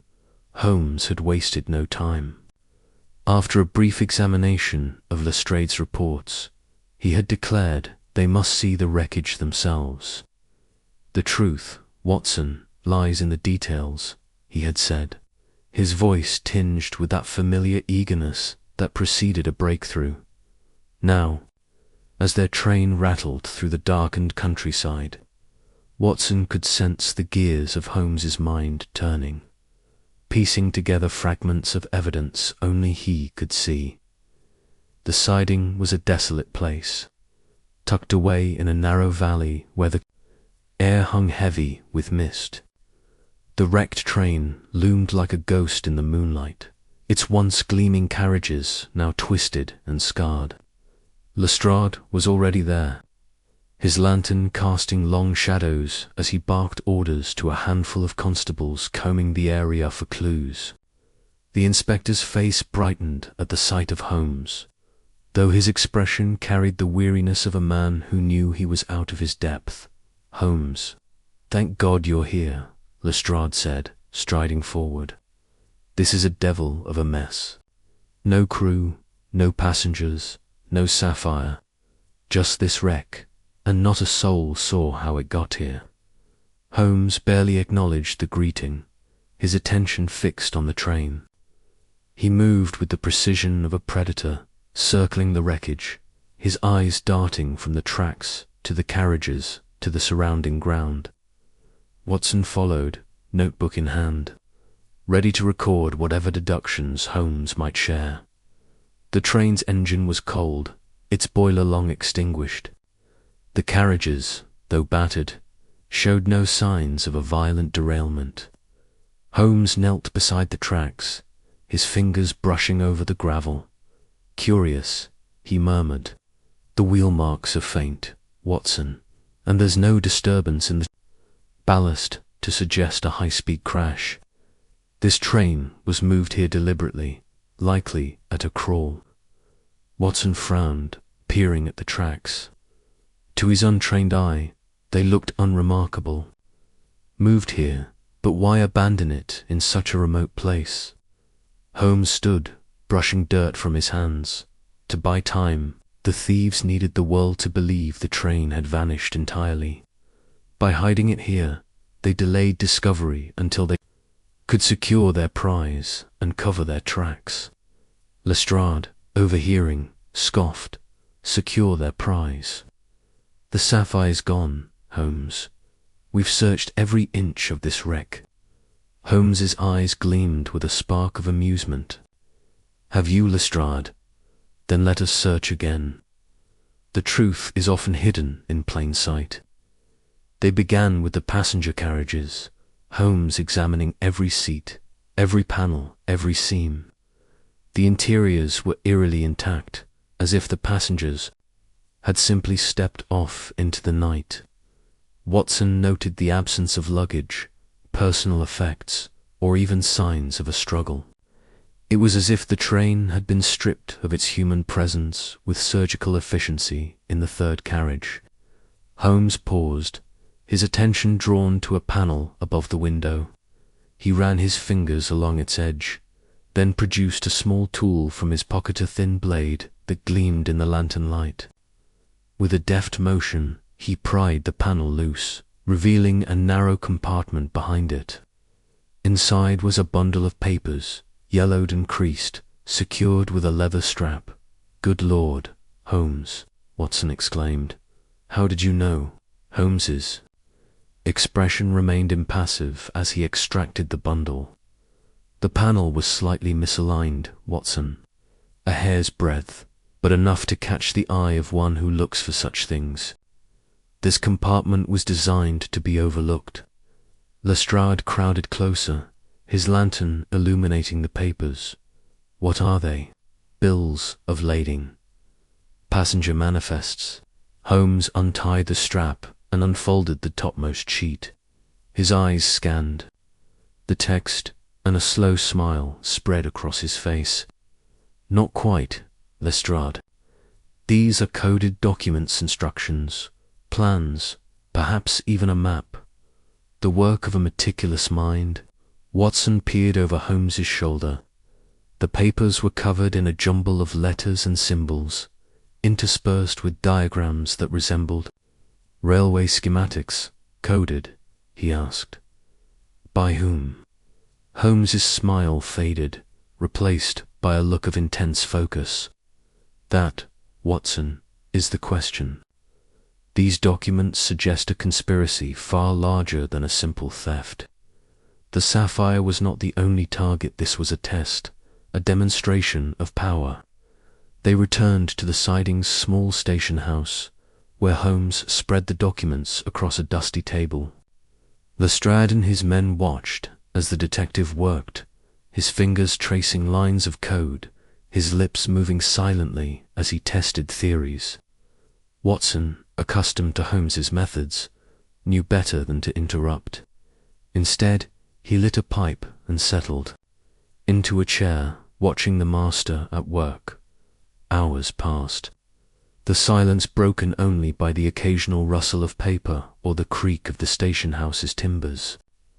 At last, Holmes leaned back, his eyes bright with triumph. The code is a substitution cipher, Watson, layered with a secondary transposition. Child's play for one who knows the tricks, but devilishly clever in its execution. He handed Watson a deciphered sheet, the text now legible.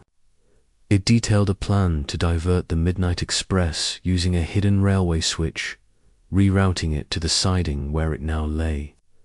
The instructions mentioned a figure known only as the conductor, a name that sent a chill through Watson. There were also references to a syndicate, a network of operatives with influence in both London and Edinburgh. The conductor, Lestrade muttered, scratching his chin. Sounds like a ghost story. Holmes's gaze was distant, as if seeing beyond the station house walls. Not a ghost, Lestrade, but a shadow. Someone with the resources to manipulate railway schedules, signals, and personnel. Someone who could make a train vanish without a trace. Watson felt a prickle of unease. And the sapphire? Was it merely a lure? Holmes nodded. Precisely. The Star of Calcutta was the bait, but the true prize was control proof that this syndicate could strike at the heart of Britain's infrastructure and walk away unscathed. The night was far from over. Holmes insisted on examining the hidden switch mentioned in the documents.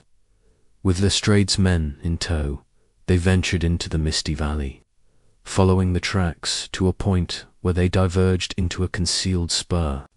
The switch was cleverly disguised, its mechanism buried beneath a layer of earth and gravel. Holmes knelt beside it, his lantern casting stark shadows. Here, he said, pointing to a set of fresh scratches on the metal. This was operated recently, likely the night of the theft. The train was diverted here, unloaded, and then moved to the siding to create the illusion of a disappearance. Lestrade shook his head in disbelief. But the crew, Holmes, where are they? And the passengers? Holmes's expression darkened. That, I fear, is a question we may not like the answer to. The syndicate would not risk loose ends. As dawn approached, painting the sky in hues of grey and gold, Holmes and Watson returned to the wreckage. For one final sweep, the documents had hinted at a secondary hiding place, a compartment within the engine itself. Holmes climbed into the driver's cab, his movements swift and precise. After several minutes of probing, he located a false panel beneath the coal bunker. Inside was a small metal box, its surface engraved with the same unfamiliar symbol that had found on the torn ticket stub days earlier. Holmes opened the box, revealing a single sheet of paper. It was a list of names: railway officials, merchants, even a minor nobilage marked with a cryptic notation. Watson recognized one name immediately: Reginald Voss, the wealthy merchant they had questioned earlier in the investigation. Voss, Watson said, his voice tight. His alibi was too perfect. Could he be the conductor? Holmes shook his head. No, Watson. Voss is a pawn, a cog in a larger machine. The conductor is someone with far greater reach, someone who can afford to let men like Voss take the fall. They returned to London that morning, the documents and the metal box safely in Holmes's possession. As their train pulled into King's Cross, Watson couldn't shake the feeling that they were being watched. The platform was crowded, faces blurring into a sea of hats and coats, but for a moment he thought he saw a figure slip into the shadows, a figure that moved with the quiet confidence of a predator. Back at Baker Street, Holmes spread the documents. Across the sitting-room table, his pipe sending curls of smoke into the air. Watson watched as his friend worked, piecing together the threads of a conspiracy that stretched far beyond the theft of a single gem. The conductor, whoever he was, had orchestrated a crime of breathtaking ambition, and Holmes was determined to bring him to justice. Watson, Holmes said at last, his voice low and resolute, this is no ordinary case.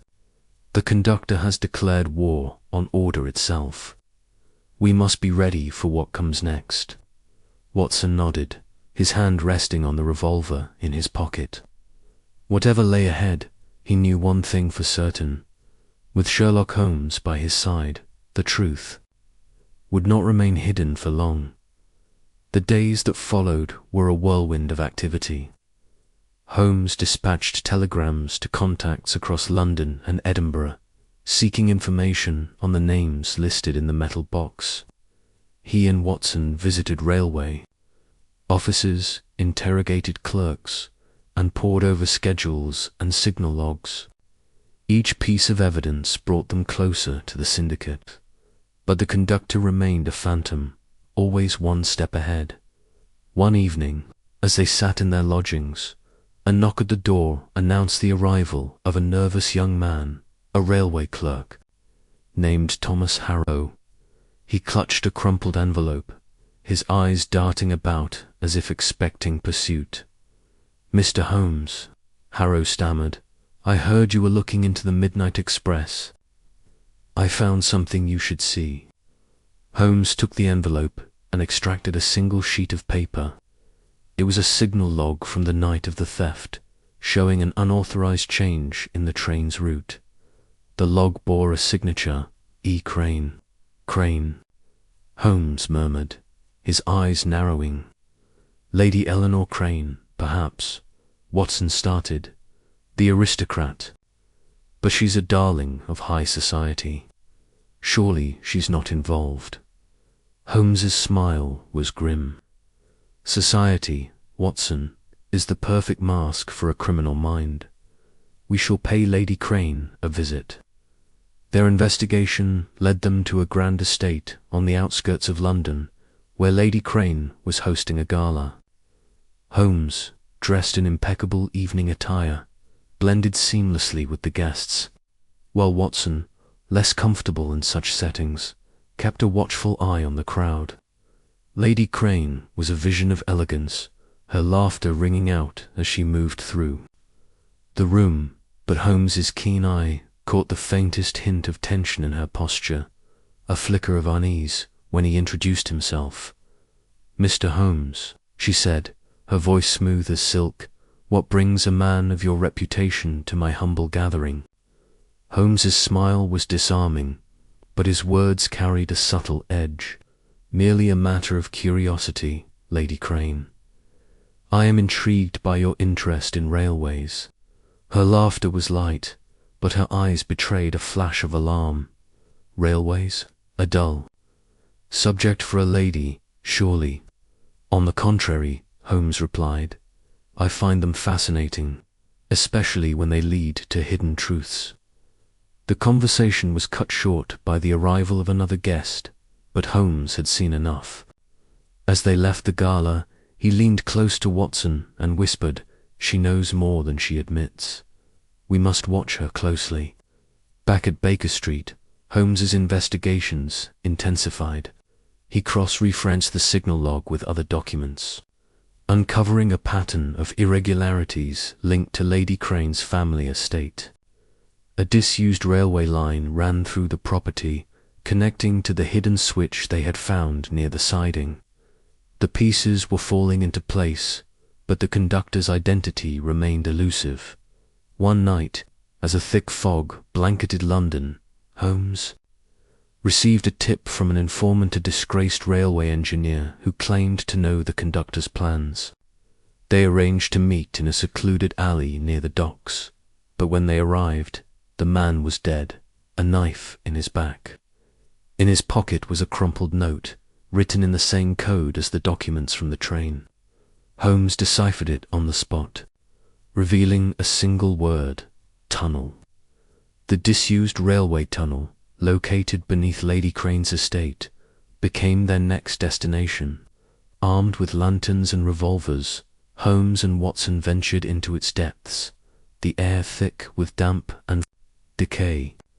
The tunnel was a labyrinth of forgotten tracks and crumbling walls, but Holmes's instincts guided them to a hidden chamber. Inside, they found crates of stolen goods, jewels, documents, even weapons, evidence of the syndicate's vast operations. As they examined the chamber, footsteps echoed in the darkness. A figure emerged, a hulking man wielding a crowbar. The fight was brief but brutal, Watson's military training serving him well as he disarmed the henchman. Under interrogation, the man revealed a name: Lady Eleanor Crane. She's not the leader, he gasped, blood trickling from his lip. She's just a piece of the puzzle. The conductor, he's untouchable. Holmes's eyes blazed with determination. No one is untouchable, Watson. We are close, now closer than they realize. The investigation reached its climax as Holmes pieced together the final clues. The conductor was not Lady Crane, nor Reginald Voss, but a railway official named Sir Henry Marwood, a man whose unassuming demeanor had allowed him to manipulate the system from within. Marwood had used his position to alter schedules, bribe signalmen, and orchestrate the heist, all while maintaining an impeccable reputation. Holmes, Watson, and Lestrade laid a trap at the syndicate's hidden vault, where the Star of Calcutta was stored. In the pre-dawn hours, they ambushed Marwood and his operatives, recovering the sapphire and dismantling the syndicate's network. As the sun rose, Holmes explained his deductions to a stunned Watson, detailing how each clue from the torn ticket stub to the hidden compartment had led them to the truth. The case of the Midnight Express was closed, but Watson knew that. For Holmes, the game was never truly over. As they sat in their Baker Street lodgings, the fire crackling softly, Holmes lit his pipe and gazed into the flames. There are always more shadows, Watson, he said quietly, and we shall be ready for them. Chapter 8. The Codebreakers Puzzle Dr. John Watson sat at the small, cluttered desk in their Baker Street lodgings, the faint glow of a gas lamp casting long shadows across the room. The air was thick with the scent of tobacco from Sherlock. Holmes's pipe, which he puffed thoughtfully as he leaned over a scattering of papers. These were no ordinary documents. They were the cryptic pages discovered in the hidden compartment of the Midnight Express's wreckage, each one a tantalizing piece of the puzzle behind the train's disappearance and the theft of the Star of Calcutta. Watson, though accustomed to Holmes's intense focus, felt a growing unease at the complexity of the task before them. The documents were written in a code unlike any he had seen, a labyrinth of symbols, numbers, and seemingly random letters that defied immediate understanding. Holmes, however, was in his element. His sharp grey eyes darted across the pages, his long fingers tracing lines of text as if they could unlock the secrets through touch alone. "Watson," he said, without looking up, "this is no mere cipher. This is the work of a mind that delights in obfuscation, yet cannot resist the temptation to leave a trail for those clever enough to follow." Watson shifted in his chair, peering at the papers. The symbols were a chaotic mix. Some resembled Greek letters, others were geometric shapes, and a few looked like shorthand scrawled in haste. "It's gibberish, Holmes," he said, frustration creeping into his voice. "How can you hope to make sense of this without a key?" Holmes's lips curled into a faint smile. "The key, my dear Watson, is in the mind of the one who devised it. Every code, no matter how intricate, betrays its creator's habits, their preferences, their weaknesses. This one is no different. Observe the repetition of this symbol here." He pointed to a small, looping glyph resembling a backward S.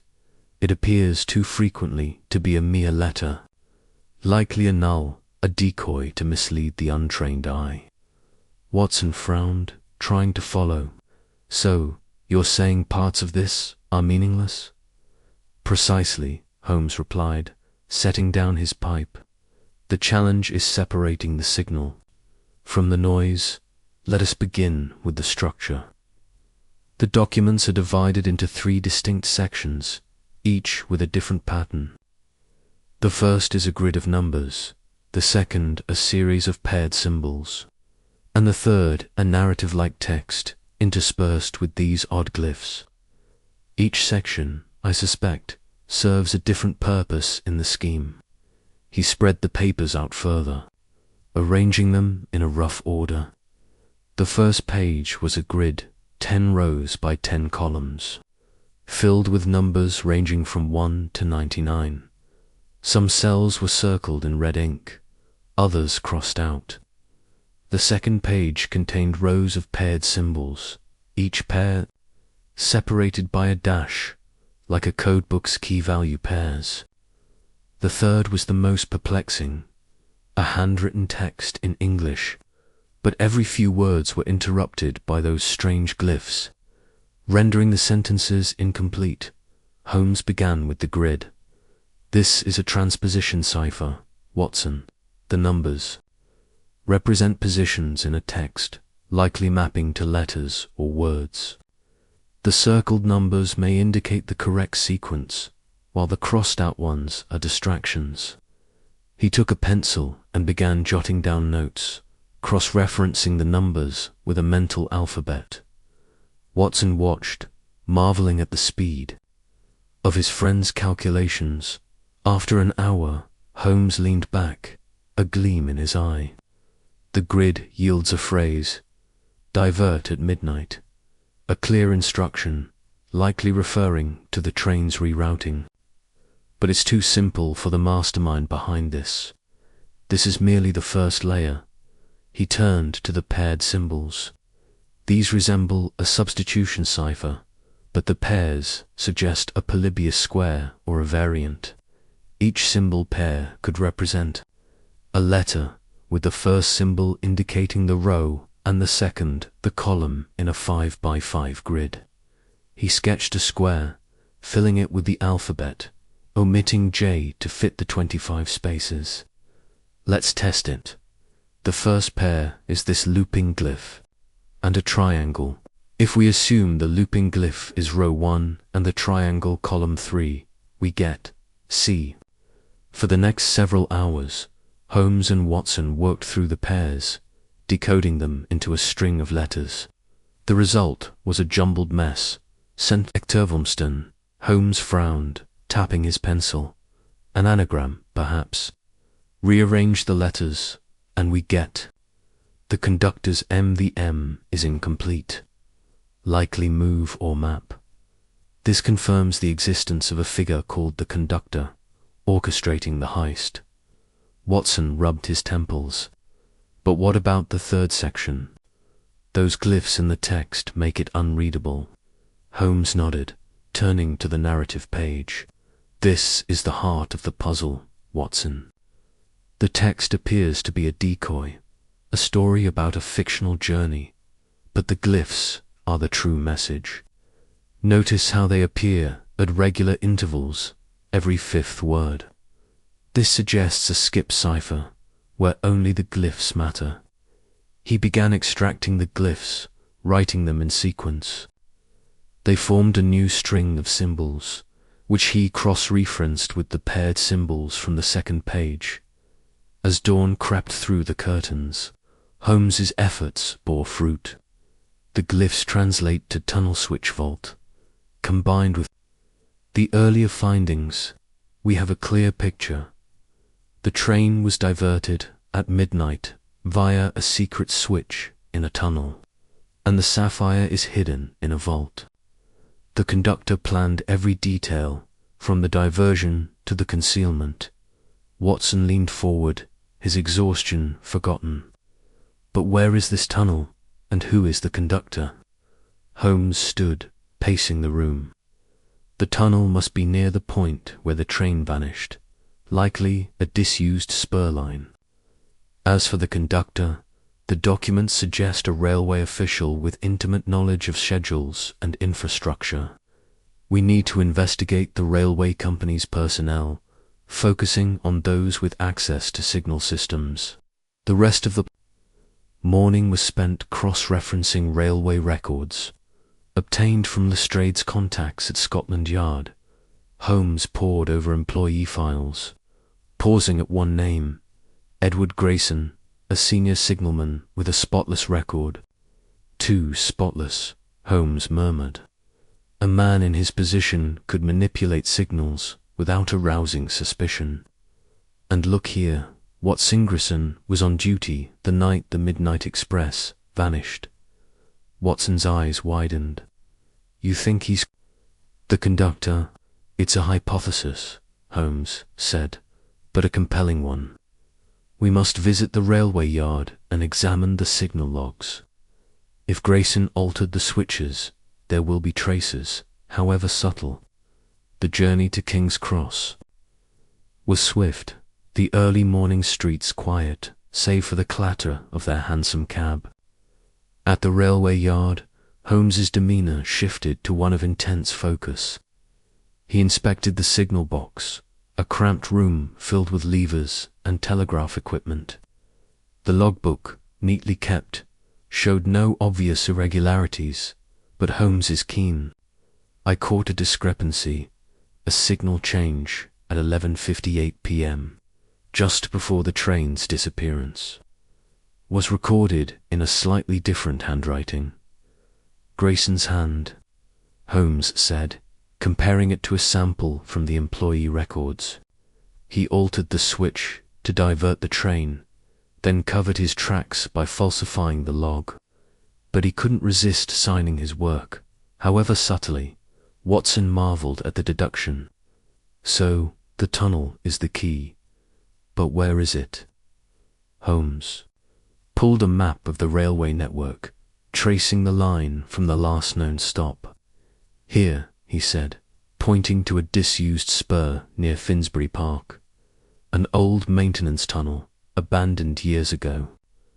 Perfect for hiding a train and a vault. The investigation now had a clear direction, but the danger was palpable. If the conductor was as meticulous as the code suggested, he would not leave the sapphire unguarded.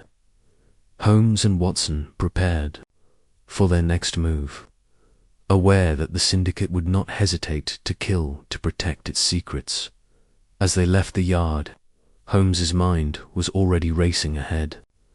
The code was a challenge, Watson, but also a confession. The conductor wants us to find him, to test our mettle. We shall not disappoint. The day stretched into a flurry of activity. Interviews with railway workers, a visit to the Finsbury, park, tunnel, and a careful analysis of the vault's likely location. Holmes's deductions grew sharper, each clue building on the last. The tunnel, dark and damp, revealed signs of recent activity, fresh wheel marks, a discarded lantern, and a faint scent of oil. The vault, Holmes reasoned, was hidden behind a false wall, accessible only to those who knew the syndicate's secrets. By evening, Holmes had constructed a plan. "We'll return at midnight," he said, "when the syndicate is likely to move. The Sapphire, Lestrade, must be ready with his men, but we'll need to act swiftly to avoid a trap." Watson nodded, his revolver tucked into his coat. The puzzle was far from solved, but the pieces were falling into place. The conductor's identity, the tunnel's secrets, and the Sapphire's hiding place were within reach. As they stepped into the foggy London night, Watson felt a thrill of anticipation, tempered by the knowledge that the next move could be their last. The chapter unfolded over countless hours, with Holmes's relentless pursuit of truth driving them forward. The Codebreaker's puzzle had been a formidable challenge, but it had revealed the syndicate's inner workings, bringing Holmes one step closer to unmasking the conductor and recovering the Star of Calcutta. Chapter 9: A Chase Through the Fog. Dr. John Watson's boots struck the damp cobblestones of London's streets with a steady rhythm, his breath visible in the chill night air. The fog was thick, a swirling shroud that seemed to swallow sound and light alike, reducing the world to vague shapes and muted echoes. Beside him, Sherlock Holmes moved with his characteristic purpose, his sharp eyes scanning the gloom for any sign of their quarry. The gaslights spaced unevenly along the narrow street cast feeble pools of illumination, their glow diffused into hazy halos by the mist. It was the kind of night that made London feel like a labyrinth, every corner hiding secrets or danger. The lead they were following had come from a fleeting clue in the coded documents found in the train's hidden compartment, a mention of a meeting in Whitechapel at a nondescript public house called the Black Anchor.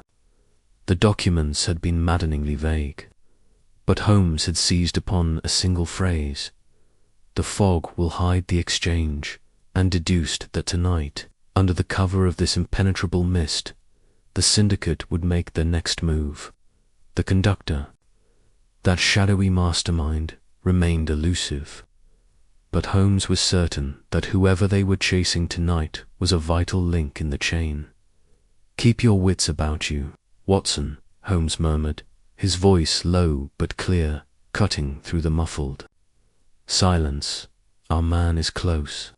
I can feel it." Watson tightened his grip on his revolver, which he kept concealed beneath his overcoat.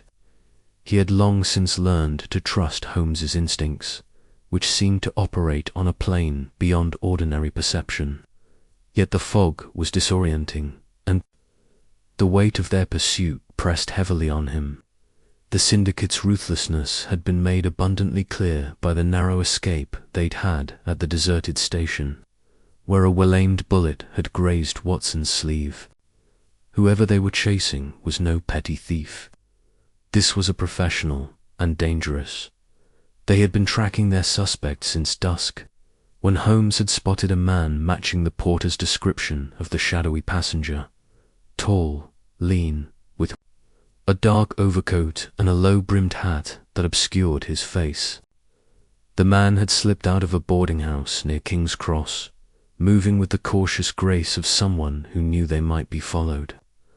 Holmes had trailed him through the bustling evening crowds, then into the quieter, fog-choked alleys of Whitechapel, where the man's pace had quickened, as if sensing pursuit. Now, as they turned into a narrow passage lined with shuttered shops and dilapidated tenements, Watson caught a glimpse of movement, ahead a flicker of a dark shape disappearing around a corner. Holmes raised a hand, signaling a pause, and pressed himself against the damp brick wall. Watson followed suit, his heart pounding as he strained to hear anything beyond a distant clatter of a hansom cab and the faint drip of water from a broken gutter. There, Holmes whispered, pointing to a faint scuff mark on the cobblestones, barely visible in the dim light. "He's moving west, toward the docks. He's trying to lose us in the maze of alleys."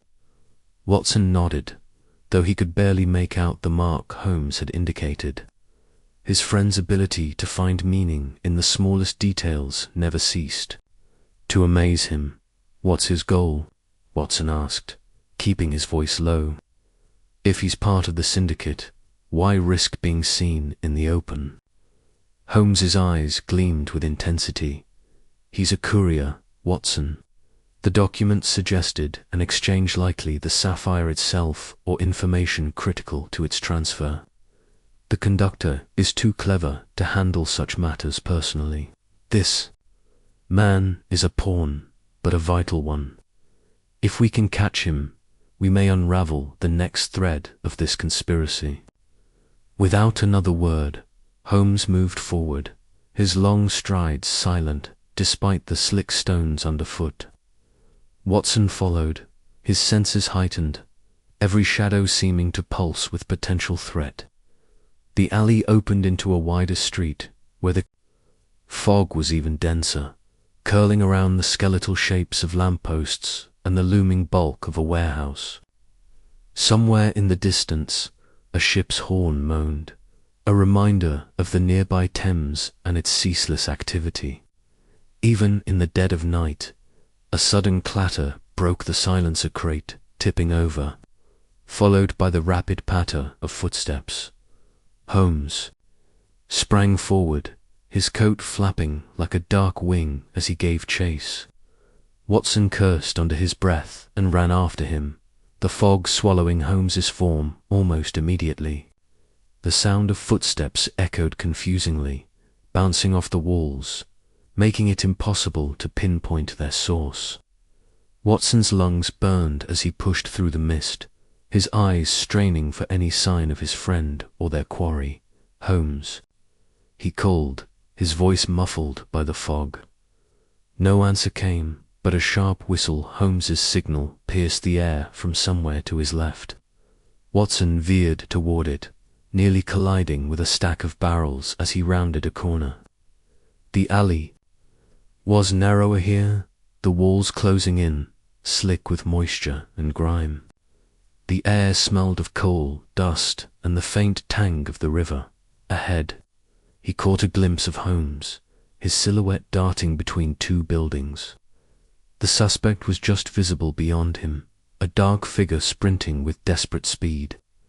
Watson pushed himself harder, his boots slipping on the wet stones, his revolver heavy in his hand. The chase was relentless, the fog making every turn treacherous, every shadow a potential ambush. The alley opened into a small courtyard, surrounded by high walls and littered with debris, broken crates, rusted iron, and piles of sodden rope. The suspect was there, scrambling over a low wall, his movements frantic. Holmes was close behind, his agility belying his lean frame as he vaulted the obstacle with ease. Watson, less graceful but no less determined, clambered over, landing heavily on the other side. The courtyard led to another alley, this one so narrow that Watson's shoulders nearly brushed both walls. The suspect was slowing, his breath coming in ragged gasps, but he was still ahead, weaving through the labyrinth with a familiarity that suggested he knew these streets well. Holmes, however, was gaining, his relentless focus driving him forward, like a hound on the scent. Suddenly, the suspect ducked into a doorway, the wooden frame half-frotted and sagging. Holmes skidded to a stop, signaling Watson to approach cautiously. The doorway led into what appeared to be an abandoned warehouse, its windows boarded up, its interior a cavern of darkness. Holmes pressed a finger to his lips, his eyes scanning the entrance for any sign of a trap. "He's cornered," Holmes whispered. "But cornered men are dangerous. Stay behind me and keep your revolver ready." Watson nodded, his pulse racing as they stepped into the warehouse. The air inside was damp and stale, thick with the smell of mold and decay. The faint light from the street barely penetrated the gloom, and Watson's eyes struggled to adjust. Somewhere in the darkness, a floorboard creaked, and he tightened his grip on his weapon. Holmes moved forward, his steps deliberate, his head cocked as he listened for any sound. The warehouse was a maze of crates and barrels, some stacked precariously, others toppled and spilling their contents rotting grain, rusted tools, and unidentifiable debris. The suspect could be anywhere, hiding behind any stack, waiting to strike. A sudden crash echoed through the space, and Watson spun toward the sound, his revolver raised. Holmes, however, was already moving, darting toward a narrow staircase that led to a loft above. Watson followed, his heart in his throat, as they climbed the creaking steps. The loft was even darker, the air heavy with dust. But Holmes's sharp eyes caught a flicker of movement, shadow slipping behind a pile of sacks. "There," Holmes hissed, lunging forward. The suspect broke from cover, a wiry man with wild eyes, clutching something tightly to his chest, a small leather satchel. He bolted for a broken window at the far end of the loft, clearly intending to leap to the street below. Holmes was faster. With a burst of speed, he tackled the man, sending them both crashing to the floor. The satchel skidded across the boards, and Watson scrambled to retrieve it, his revolver still trained on the struggling pair. The suspect fought like a cornered animal, his fists flailing, but Holmes was relentless, pinning him down with a strength that belied his slender frame. "Enough," Holmes barked, his voice cutting through the man's grunts. "You're done. Tell me who sent you, and you may yet avoid the gallows." The man spat, his eyes blazing with defiance, but there was fear there too, a flicker of panic that told. Watson, he knew he was caught. Holmes tightened his grip, his face inches from the suspect's. "The conductor," he said, his voice low and dangerous. "Where is he? What was in that satchel?" The man's lips curled into a sneer, but before he could speak, a sharp crack rang out, a gunshot, deafening in the confined space. Watson ducked instinctively, his eyes scanning the darkness for the source. The suspect cried out, clutching his shoulder, blood seeping through his fingers. Holmes shoved him to the floor, shielding him as he searched for the shooter. "Watson, the window!" Holmes shouted. Watson spun toward the broken window, catching a glimpse of a figure in the alley below, a second man, cloaked in shadow, a pistol glinting in his hand. Before Watson could fire, the figure vanished into the fog, his footsteps fading into the night. Holmes was already on his feet, dragging the wounded suspect to a corner and binding his hands with a length of rope from the floor. "Stay with him," Holmes ordered, his voice clipped. "I'll pursue the shooter." "Holmes, you can't go alone," Watson protested, but his friend was already at the window, his silhouette framed against the faint light. "Guard the satchel," Holmes called back, and then he was gone, leaping into the alley with the agility of a cat. Watson cursed under his breath, torn between following and obeying. The suspect groaned, his face pale, blood pooling beneath him. Watson knelt beside him, checking the wound, a clean shot through the shoulder, painful but not immediately fatal. He tore a strip from his own scarf and pressed it against the injury, eliciting a hiss of pain from the man. "Talk," Watson said, his voice firm. Who was that? Who's the conductor? The man's eyes darted toward the satchel, then back to Watson. You don't know what you're up against, he rasped. The conductor, he sees everything. You'll never catch him. Watson's grip tightened on the revolver. We'll see about that. What's in the satchel? The man's lips pressed into a thin line, but his gaze flickered again to the bag. Watson reached for it, keeping one eye on the suspect.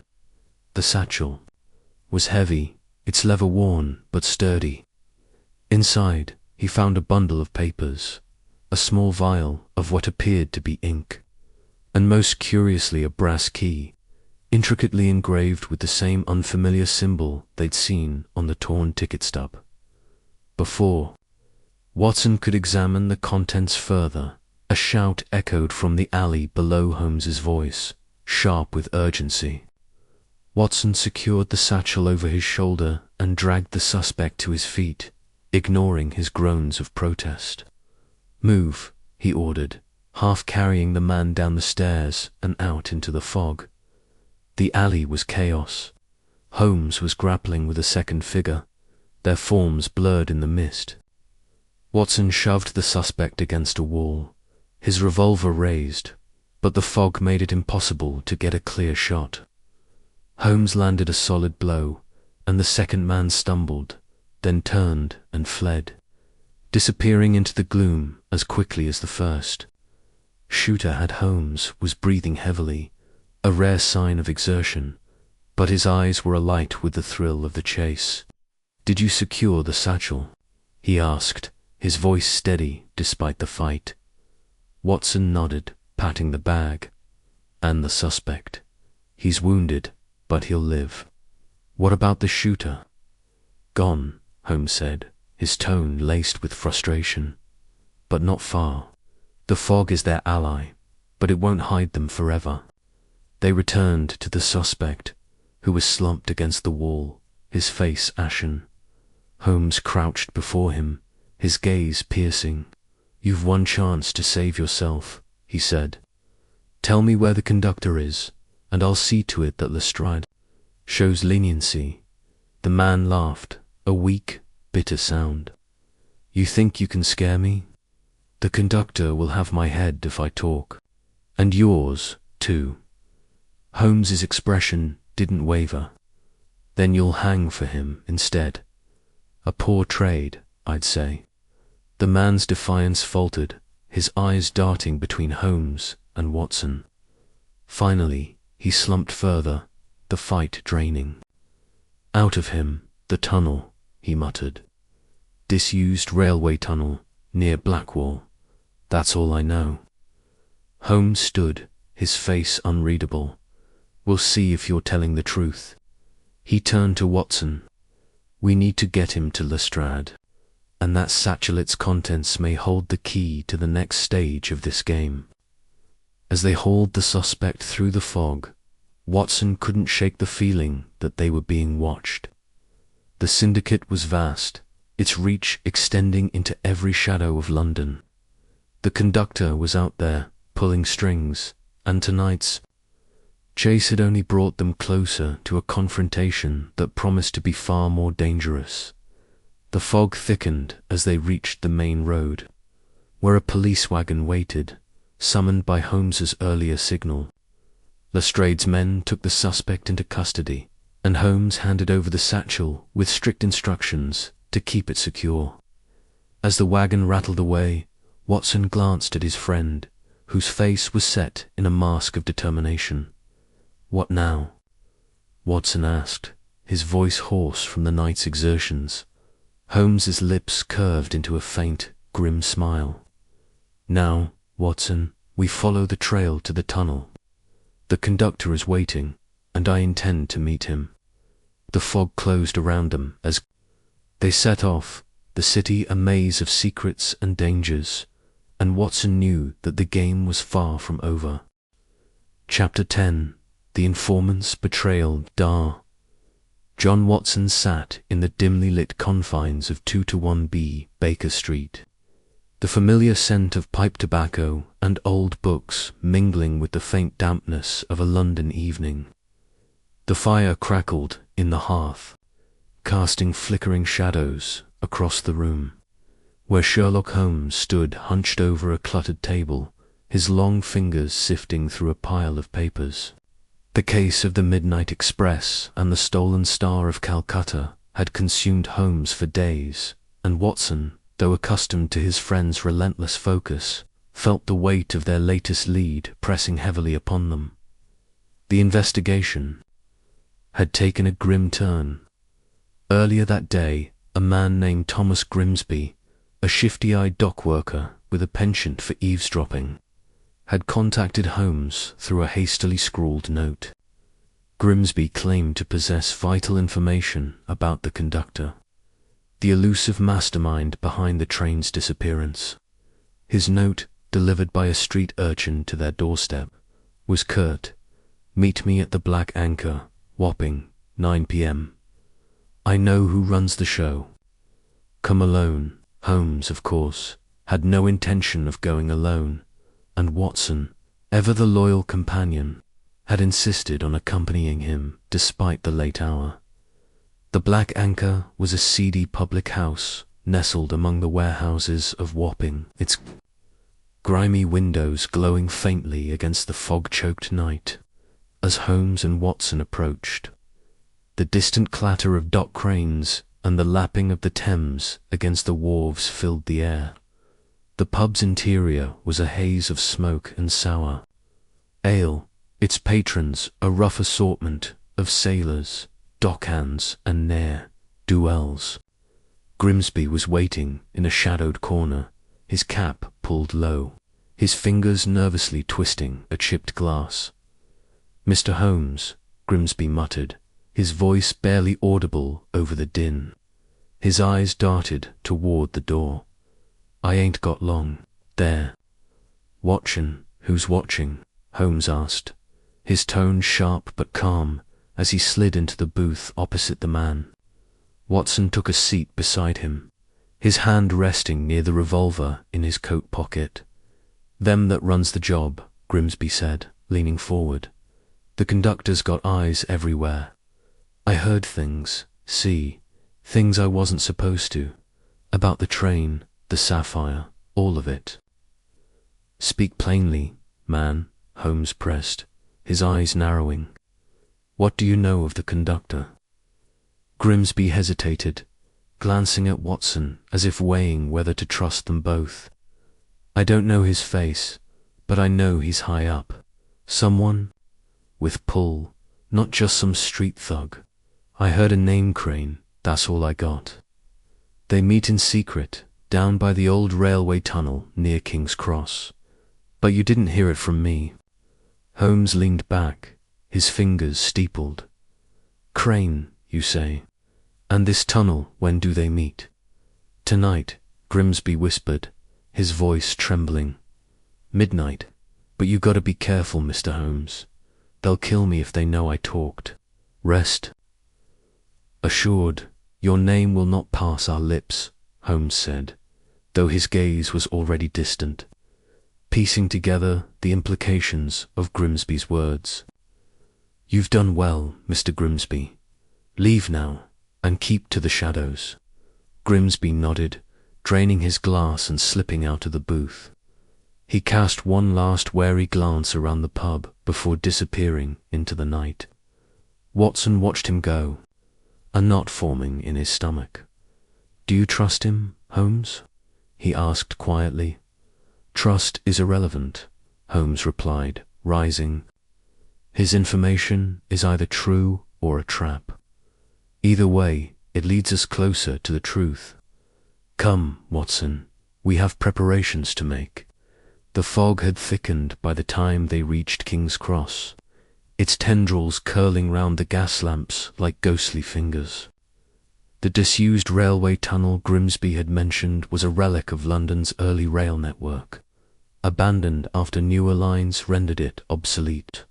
Its entrance, half hidden by overgrown weeds and crumbling brick, loomed like the mouth of some forgotten beast. Holmes, armed with his lantern and walking stick, led the way, while Watson followed, his revolver now openly in hand. The tunnel was damp and cold, the air heavy with the scent of mildew and rust. Their footsteps echoed off the curved walls, the faint drip of water punctuating the silence. Holmes moved with purpose, his lantern casting long shadows as he examined the ground. "Notice the tracks, Watson," he said, pointing to faint wheel. "Marks in the dirt, recent and not from a train. A cart, perhaps, or a carriage. Someone has been here." They pressed deeper, the darkness swallowing the light until the tunnel seemed to close in around them. Watson's nerves were taut, every sound amplified in the oppressive quiet. "Holmes," he whispered, "do you think Grimsby was telling the truth?" Holmes didn't answer immediately. He crouched, running his fingers along a seam in the wall. "This tunnel is more than it seems," he murmured. "A hidden switch, perhaps, or a passage. Grimsby's information aligns with the evidence, but his fear was genuine. He knows more than he told us, and that makes him a liability to someone." Before Watson could respond, a faint scuffle echoed from the tunnel's depths. Holmes extinguished the lantern, plunging them into darkness. Watson's heart pounded as he strained to listen. The sound came again, footsteps, cautious but deliberate, approaching from the far end of the tunnel. Holmes gripped Watson's arm, guiding him silently to the side. Where they pressed against the damp wall, a figure emerged, illuminated by a faint glow from a handheld lamp. It was a man, broad-shouldered and cloaked, moving with the confidence of someone familiar with the tunnel's secrets. He paused, as if sensing their presence, then continued toward a rusted iron door set into the wall. Holmes whispered, "Stay. Here, Watson. If I do not return in 10 minutes, fetch Lestrade." Before Watson could protest, Holmes slipped forward, a shadow among shadows, following the man. Watson waited, his revolver heavy in his hand, counting the seconds. The silence was unbearable, broken only by the occasional drip of water. Then a muffled cry echoed through the tunnel, sharp and fleeting. Watson's instincts screamed to act, but he held his ground, trusting Holmes's judgment. Minutes later, Holmes returned, his face grim. "The man was a lookout," he said. "Quietly, I incapacitated him, but he revealed nothing. The door leads to a chamber, likely where the syndicate conducts its business. We must move quickly." They approached the iron door, which creaked open to reveal a narrow passage descending into the earth. The air grew colder, the walls slick with moisture. At the passage's end was a heavy wooden door, its surface scarred and blackened. Holmes pressed his ear against it, listening intently. "Voices," he whispered. "At least 3. We must be cautious." With a nod to Watson, Holmes eased the door open, revealing a cavernous chamber lit by flickering torches. Crates and barrels lined the walls, some marked with the same unfamiliar symbol from the torn ticket stub. In the center, 3 men stood around a table, their voices low but urgent. One, a tall figure in a tailored coat, seemed to command the other's attention. Watson caught fragments of their conversation, words like sapphire, vault, and crane. Holmes signaled for silence, his eyes scanning the room. Then, with a suddenness that startled Watson, he stepped forward, his voice cutting through the chamber like a blade. "Gentlemen, your meeting is at an end." The men spun around, their faces a mixture of shock and fury. The tall man, his features sharp and hawk-like, stepped forward. "Holmes," he spat, his voice dripping with contempt, "you're meddling in affairs beyond your ken." "I think not," Holmes replied coolly. "Your operation is unraveling, and the conductor's days are numbered. Where is Thomas Grimsby?" The man's eyes narrowed, but before he could respond, a commotion erupted outside the chamber. Shouts and the clatter of boots echoed through the passage. Holmes's expression darkened. "A trap," he muttered. "Watson, to the door." They retreated, but the passage was already filling with figures henchmen, armed with clubs and knives, closing in from both directions. Holmes drew his walking stick, its concealed blade glinting in the torchlight, while Watson raised his revolver. "Stay close," Holmes said, his voice steady despite the odds. The fight was swift and brutal. Watson fired twice, dropping 2 men, while Holmes dispatched another with a precise strike. But more came, their numbers overwhelming. Just as it seemed they would be overrun, a familiar voice rang out, "Police, stand down." Inspector Lestrade and a dozen constables stormed the chamber, their truncheons swinging. The syndicate's men scattered, some fleeing into the tunnel, others subdued in the chaos. The tall man, however, had vanished, leaving only a dropped cigarette case engraved with the initials EC. Panting, Watson turned to Holmes. "How did Lestrade know to come?" "I took the liberty of informing him of our destination," Holmes said, a faint smile playing on his lips. A precaution, given Grimsby's nervousness. But their victory was short-lived. The next morning, as Holmes and Watson reviewed the night's events at Baker Street, a messenger arrived with grim news. Thomas Grimsby had been found dead. In an alley near Wapping, his throat cut, a look of terror frozen on his face. A note was pinned to his coat. "The conductor sees all." Holmes examined the note, his expression unreadable. "A warning," he said, "and a challenge.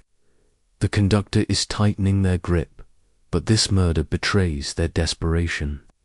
Watson, shaken by Grimsby's fate, poured himself a brandy. "What now, Holmes? The tunnel, the syndicate, this. Crane, where does it lead?" Holmes lit his pipe, the smoke curling upward like a question mark. "To the heart of the conspiracy, Watson. Grimsby's death was meant to silence him, but he left us a clue. In his lodgings, I found this." He produced a crumpled scrap of paper, its edges singed, bearing a single word in Grimsby's scrawl. "Tunnel, the disused railway tunnel," Watson said, realization dawning. He was trying to tell us more. "Precisely," Holmes replied. "The tunnel holds the key to the train's disappearance and the Sapphire's fate. We must return, but first, we need to know more about this Crane." The rest of the day was spent in a flurry of activity. Holmes dispatched telegrams, consulted his vast network of informants, and pored over railway records. By evening, a picture began to emerge. The name Crane appeared in connection with Lady Eleanor Crane, a wealthy widow known for her charitable works and impeccable reputation.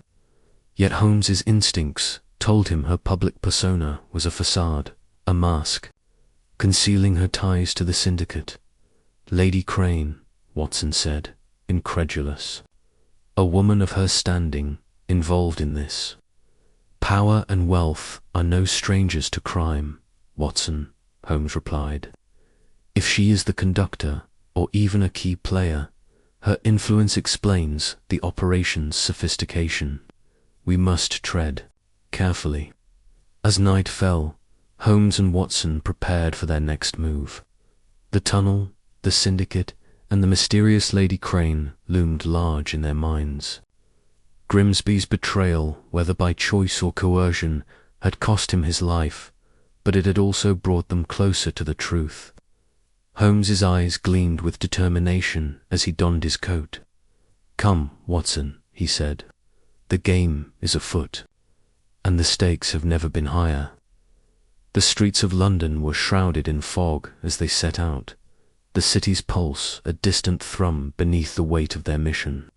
The tunnel awaited, its secrets buried in darkness, and with it, the promise of answers or danger. Watson gripped his revolver, his resolve hardened by the memory of Grimsby's fate. Whatever lay ahead, he would face it at Holmes's side. As always, their journey to the tunnel was uneventful, the city's nocturnal rhythm undisturbed by their passage. The entrance, as before, was a gaping maw, its silence oppressive.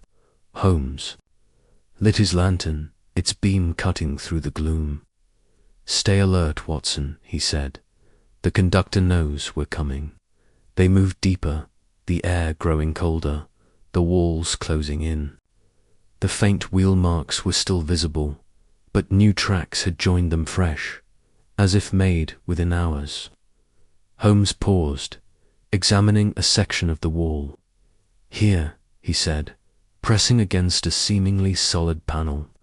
With a groan, it shifted, revealing a hidden alcove. Inside was a small cache of documents, maps and ledgers, all marked with the syndicate symbol. Holmes scanned them quickly, his eyes darting over the pages. "Timetables," he said. "Switch schedules, signal, codes. This is how they diverted the midnight express." A single switch, perfectly timed, sent the train off the main line and into their hands. Watson peered over his shoulder, his medical mind struggling to grasp the complexity. But why kill Grimsby? If he was their man, why silence him? Grimsby was no mastermind, Holmes said. He was a pawn, used and discarded. His death was a message to others who might betray the syndicate. But these documents, they confirm our suspicions. The conductor is not merely a thief, but a strategist, orchestrating every detail. A sudden noiser, metallic clank through the tunnel. Holmes extinguished the lantern, and they crouched in the alcove, listening. Footsteps approached, slow and deliberate. A voice, low and cultured, cut through the silence. "They were here," it said. "Find them." Watson's heart raced. The voice was feminine, its tone commanding, yet laced with a hint of amusement. "Lady Crane." He glanced at Holmes, who nodded almost imperceptibly, his hand tightening on his walking stick. The footsteps grew closer, then stopped. A beam of light swept the tunnel, pausing just shy of their hiding place. Watson held his breath, his finger on the trigger. Then, abruptly, the light moved on, the footsteps retreating.